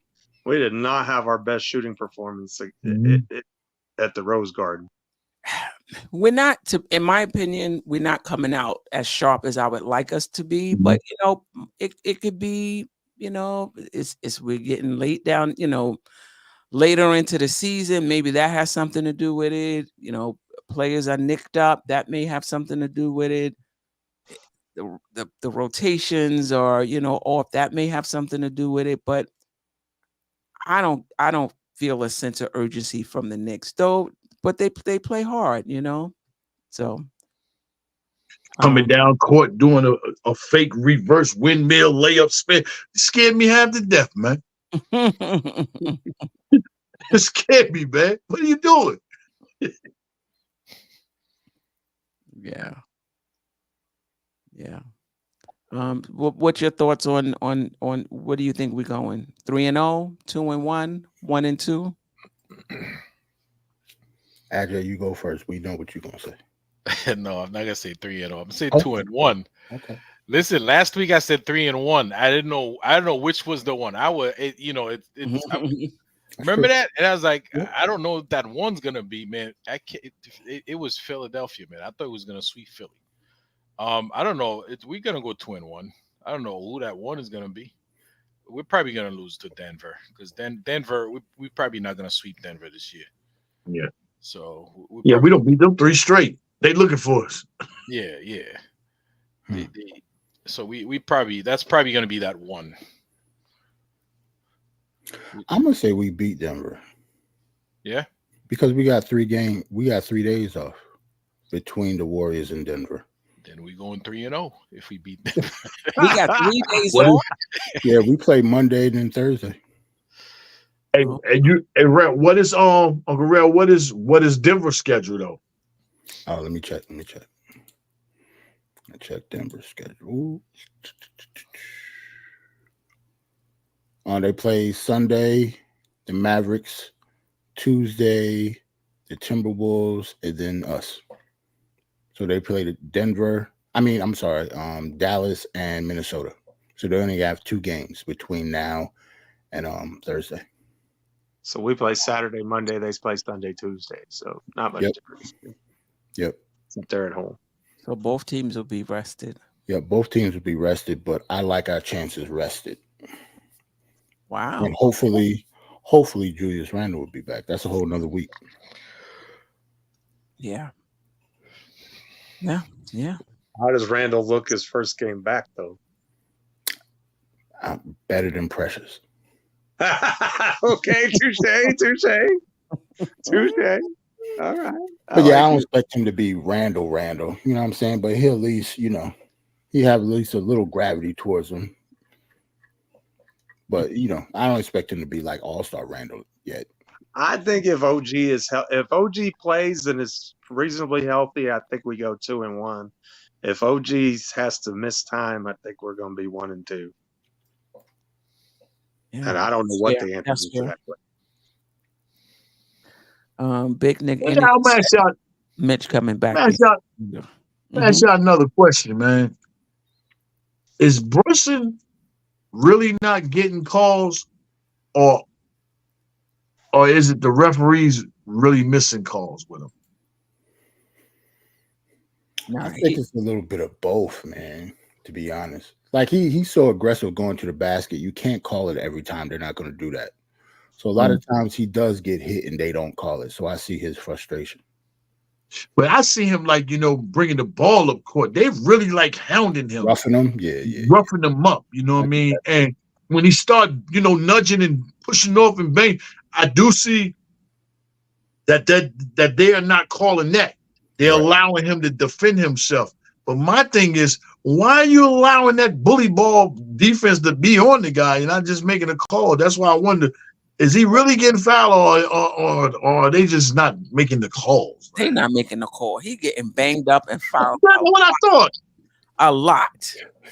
Going through the lane, he getting messed up. Last night looked like somebody punched him in the eye or so. I was like, come on. He didn't get 17 free throws against Portland, though. He got to the line. It should have been 30. That's what I'm saying. Like, he's so aggressive. They're not going to give him 30 free throws, yo. Like, they can't call it. His name's not James Harden. Yeah, they can't blow the whistle every time he goes to the basket. Whether he's fouled or not, they're not going to do it. Yeah, but that Philly game, I think he had maybe one free throw. That was game he lost. That was crazy. Yeah. They were trapping and hitting him every time down the floor. But that's not the norm. He got 17. No, not at all. But that's not the norm. Yeah, true. He don't get maybe because he complains a lot. I don't think that should have anything to do with it, but they don't officiate him like he is a star. Right. That's what it is. Right. You're not there yet. He a normal, just a regular basketball player. Like he gets calls. Sometimes he gets calls. Sometimes he doesn't. Stars usually get him. They need to quit listening to ESPN then, because that boy a star. Right. If he had like the John Morant treatment, it would be a completely different story because he gets calls. He'd average 30 a game if he had the John Morant treatment. Right. So it's kind of hard. I don't expect them to officiate him like that. Maybe next year. Yeah. Yeah, he did get a lot of calls last night, but he just doesn't. I don't think he gets the respect that he should as far as the calls are concerned. He just getting, yeah. Randle didn't either, though. Randle gets bullied too. Randle as well. I don't remember how many foul shots you got that game we lost that we scored 73 points, but Kelly Oubre was fouling him a lot that game. Right. I don't remember how many calls from time he went to the free throw line, but he was getting smacked, punched, elbow, everything. I mean, Jalen Brunson's our number one option, and he's the smallest player on the court. So every basketball team is going to be physical with him. They have to be. If they're not physical with Jalen Brunson, they're going to lose. So that is going to be the game plan for everybody that plays us. Mm-hmm. It has to be their game plan. They got to blitz him. They got to be rough with him. They got to be physical. That has to be the game plan for him. And because if it's not, how do you guard him? Right. But it ought, how you guard him. It ought to be some type of respect upon it. You know what I'm saying? Right. I was like, Henderson, you're a rookie, dude. You're not going to come in here and be doing what you're doing. Right. He was super foul. Yep, he was super I'm blowing the whistle. You don't get to do that. You just got in the league. You know what I'm saying? You just got in the league. You're just getting off the bench. To be playing how you playing somebody. Do that for that matter. Like Kelly Oubre Jr. should have been fouled out of that first 6 game twice. Yep. Yep. Dante DiVincenzo get hit a lot too. Difference is he be ready to fight. I like that. Grabbing people legs, Ankles and stuff. Yep, I like that. Terminator ready to go too. Hartenstein. He ready to go. I'm ready to go. Yep. I Heart be ready to go too. I like that. I take a vacation right now. little 3-game vacation. I don't mind that. Yeah. Not too much out of my pocket. When I was watching that game, Queen texted me, said, "Hey, you wanted to see a little scuffle? Here it is. you want to see a little heat out there." And shout out to my Rangers, man, handling their business down here in Carolina like I loved it to be. You know what I'm saying? I'm getting ready to drop a joint on the Rangers too, man. Word? Yeah, yeah. Wow. I'm versatile, man. You know, when you're kind of writing, it's just, just paying attention to detail, going on the internet, find some things about them, you couple punchlines, metaphor, and it is what it is. But salute, Big Nick Energy. I know you got to get back to doing what you Nick Energy. Salute. You say you gotta actually start doing that's what's up. A lot of people work nights. They, it's at night, even though it's in the morning. Right. Anything else? We got 100 likes. That's what's up. Oh, that's that's what I'm talking about. Best chat in the business right here. That's what's up. Appreciate y'all. I'm ready to go lay down this morning. Oh, I only have 9. I refreshed. I only got 99. What's up? Yo, refresh that again. Somebody's trying to be a jerk. They took the like away. That's what it was. I saw 100. I know what I saw. All right. Listen, we got 153 watching. We got 99 likes. Hit the like button. It's free. It helps the algorithm. Just like when you go on YouTube and you see recommended videos, the more likes, the more engagement, they recommend the show to more people on Facebook. It's a free Nice way took to his support away the because show. he said he was 89 years old. And it grows the community. and it grows the Nick community. Mega, rather. Not. I spoke about it earlier in somebody's show. My dream is for us to be like Spike Lee movie On the Bus. I love to go in the playoffs, find out, when the playoffs is, and we somehow, some way, charter a bus, ride down, shoot videos, do a playoff tour bus ride, you know what I mean? And go support the squad, something like that. We could do that when we could do that when we play Boston. Ain't going up there. Ain't going like that thing. He said when. He didn't say if. He said when. When. Right. Salute to the two Knicks chicks. The Knicks chicks. Hanging out with us at that Philly game. Diva Locks 21. I think it's 21. I hope I got that right. Hanging out at that Philly game. Condition coming back already? It's after midnight. That don't count. It's after midnight. Legs, AJ. It comes and goes. It comes and goes. Once we start getting egg scramble time, it's a wrap. Can't say anything out here. It's IHOP hour right now. Well. And shout out to Lady and the Chef who's going to be joining us on Queen's Court on Monday night. Yeah, nice. So I'm really looking forward to that. Man, that's what's up, man. That's what's up, man. Yeah. I'll be looking forward to seeing their show. They show come on Saturday mornings too. They're always leading off Saturdays, so I'm looking forward to their show too. Y'all hit me up too. Queen, I know Queen on Holiday. Y'all hit me up. Okay. When you register, the turn on the notification because two Knicks chicks they pop on like randomly. I think I was like, they have a show today, and I'm trying to catch. I caught the end of it. Like they come on, so turn on your notifications. Well, for this channel also. Yes. For those Sports Talk, turn on your notifications that way. You know when For no other reason that Ajay doesn't have to say notifications anymore. He's just struggling Right. with it. notification. Them breakfast hours, man. I told you people lips get real dry and tight, man. We've been talking about 3 hours, man. Y'all don't know what it is. Content creation is not easy. Yeah. If you haven't already, subscribe to Two Knicks Chicks. Just go to your search browser and YouTube, put in Two Knicks Chicks and subscribe to their channel. I appreciate the work they're doing, but I also appreciate the consistency. That's how you build a community, by being consistent. And they are consistent. Even Lady in the Chef, sometimes she be out there rocking by herself. That's a real one right there. So Right. Yeah.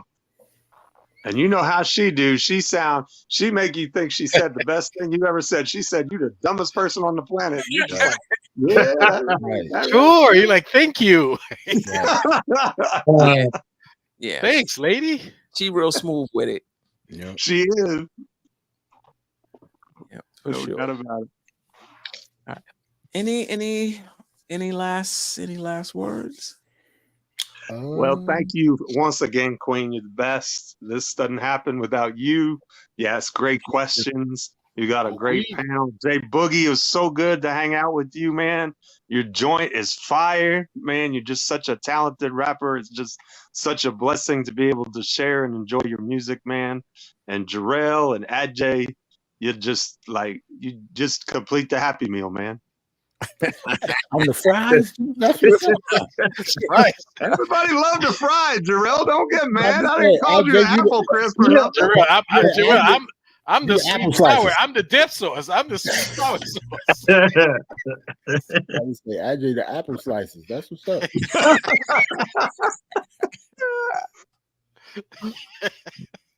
Oh man. Yeah, I appreciate you guys, Jarrell, Ajay, Jeff. Boogie is easy to shine when you are surrounded by, panel members who are committed. They up on the Knicks. You guys carry the show. Salute, David G. There's no channel without the panel, and I really believe that there's no way I could have grown this channel by myself. So I appreciate, you guys who come and rock with me, those who rock with me in the chat, and those who, shout out to Sim for giving me that opportunity on Queen's Court, and everybody who followed me over here and subscribed to the channel. I definitely appreciate you.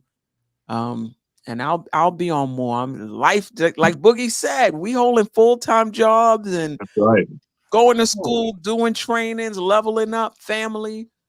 So I definitely want to be on more with you guys, and I'll figure it out. Steph, real quick before we get off. Speaking of being on more, Die Hard Giants. Maybe Sunday night. I gotta check some stuff, man. We got a lot to talk about. All right. That's what's up, man. That's what's up, man. Yeah, I think I should be good for Sunday night. I can't think of anything right now. Okay. I'll put it in stone a little later. I gotta check some stuff out, but yeah, that's what I'm looking I gotta at. keep up with what's going on with the Giants and who they signed in free agency. Sound like we revamped our offensive line. We signed like 15 offensive linemen. It's been a lot. We got a lot. It's been a lot. I'm not gonna talk about it now because eggs is cooking back there, but yeah, we got a lot to talk about. We signed a lot of people and let a couple people go that we should not have, or maybe people wanted. And Barkley and McKinney, right? Right. Yeah. But we might be getting a first round draft pick for Barkley because they did a little bit of too much tampering. Talk about that too. We'll see. Yeah. Just the 5th round? No, I said first round. I said nothing about no five. Oh. Yeah. First round. I'm gonna leave that for Uncle Brown though. Would that be for this year or the next year? No, it'll be for the following year. They don't never. It wouldn't be like next month. They won't make a decision on it that quick. Right. Like, the NFL moves slower than molasses on stuff like that. We might get like a 2028 thing. Unless they really just don't find This is really egregious. Yeah. Unless it's like New England Patriot levels of cheating, in which case they'll put the hammer down pretty hard. But right. Yeah, I just want to go get Kenny Payne. Bring Kenny Payne back. Bring them back. Bring the pain. Preach. Right. I'll Bring tell the her pain. chewing all that. Put that House of bubble Pain is gum in down, effect. man. So I'll salute tell- to Staffer and delusional Knicks fans who wasn't here today. Appreciate you guys. Yeah, we miss y'all. We need Still y'all on the Nick- pen Ron, too. still Knicks fans. Appreciate. Ron Always. always support. And Ron is the one that made you get your eye game up. You got to get your eye game on point. Gotta You be right in watch the camera. him, he talking to you like it's just you and him on the podcast. I'm like, damn, okay, all right. I'm gonna have to level up the eye contact. Shout out to Ron. Check. Always support. Check his show out tomorrow. You know, make sure you Oh, put some time yes. because his show like 5-6 hours. Yeah, Let's it be start at like 11:30. in His about show six. like a baked potato. He just throw it in the oven, and when it's done, it's done. Yeah. Slow cook too, because Okay, you get hours. you can leave it in there all day. Yep. Yep, that's tomorrow. Know the Ledge, 11:30. Everybody in the panel should already be subscribed to this channel. We got some people that is not subscribed watching the channel. So even if you're on a replay gang, if you're in the chat, you're not subscribed, subscribe to the channel. Got to put that out there first. Then subscribe to Still Nick Fans. That's Ron, who has a show tomorrow, 11:30. Know the Ledge. I think that's right. That'll probably be done before tip off Hopefully. because it's West Coast game. They start at 10 o'clock. Damn, Jeff. Hey, I got one more question, and I'm gonna be done. Because you know when you start the show and you play your video and I can't think of her name, but how is she doing? Who's that? Tsunami. Tsunami? I have not heard from Tsunami. I will reach out again. I know I invited her to the last show we did on the ladies' night show, which is coming up soon. Actually, I believe next week. I have to get in contact with them, and I don't think she responded. So I'll reach out with her. I'll reach out to her again. We miss you too, Tsunami. Come Yeah, back. That's right. That's right. Tsunami's dope, man. Yeah. And she might be a little, listen, Barrett's not on the team. IQ's not on the team. So she loved the kids. So I don't know if she. RJ was her guy. So she may have just said, forget you. You're right. I never forget when I first met her in Charlotte. And I never forget her in the hallway. Her exact words, man. Man, we won tonight. I see RJ and I see Uncle Fulio and I see Boogie. That's how we met. That's great. Man, that was a marvelous night too, man. Yep. Yeah, That's dope. Yeah, Tsunami. Yeah, nice. Yeah, we miss you, Tsunami, for sure. Yeah, no doubt, man. You're welcome. She helped get this channel off the ground as well. Yes. Appreciate you. All right, family. Until next time, Monday. I think we got a game Monday, do we? I think we have a game Monday. So Queen's Court will probably be moved up earlier in probably 6:30. I'll check with Sim. But I'll be on Nothing But Knicks Monday, 6:30. It's a late game. Monday?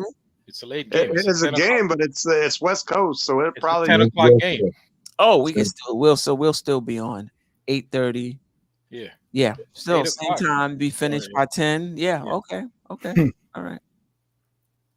Good enough. Until next time, fam. Peace.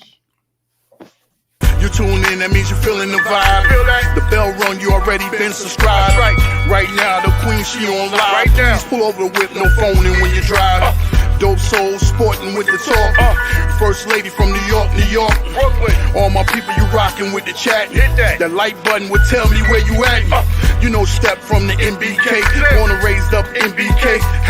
Hey, real lady, where she holding it down. No matter way how you feel, she gon' greet you with a smile. Sister, you one of a kind. Yes. Oh, sister, it's time you That's her. turn. Don't go.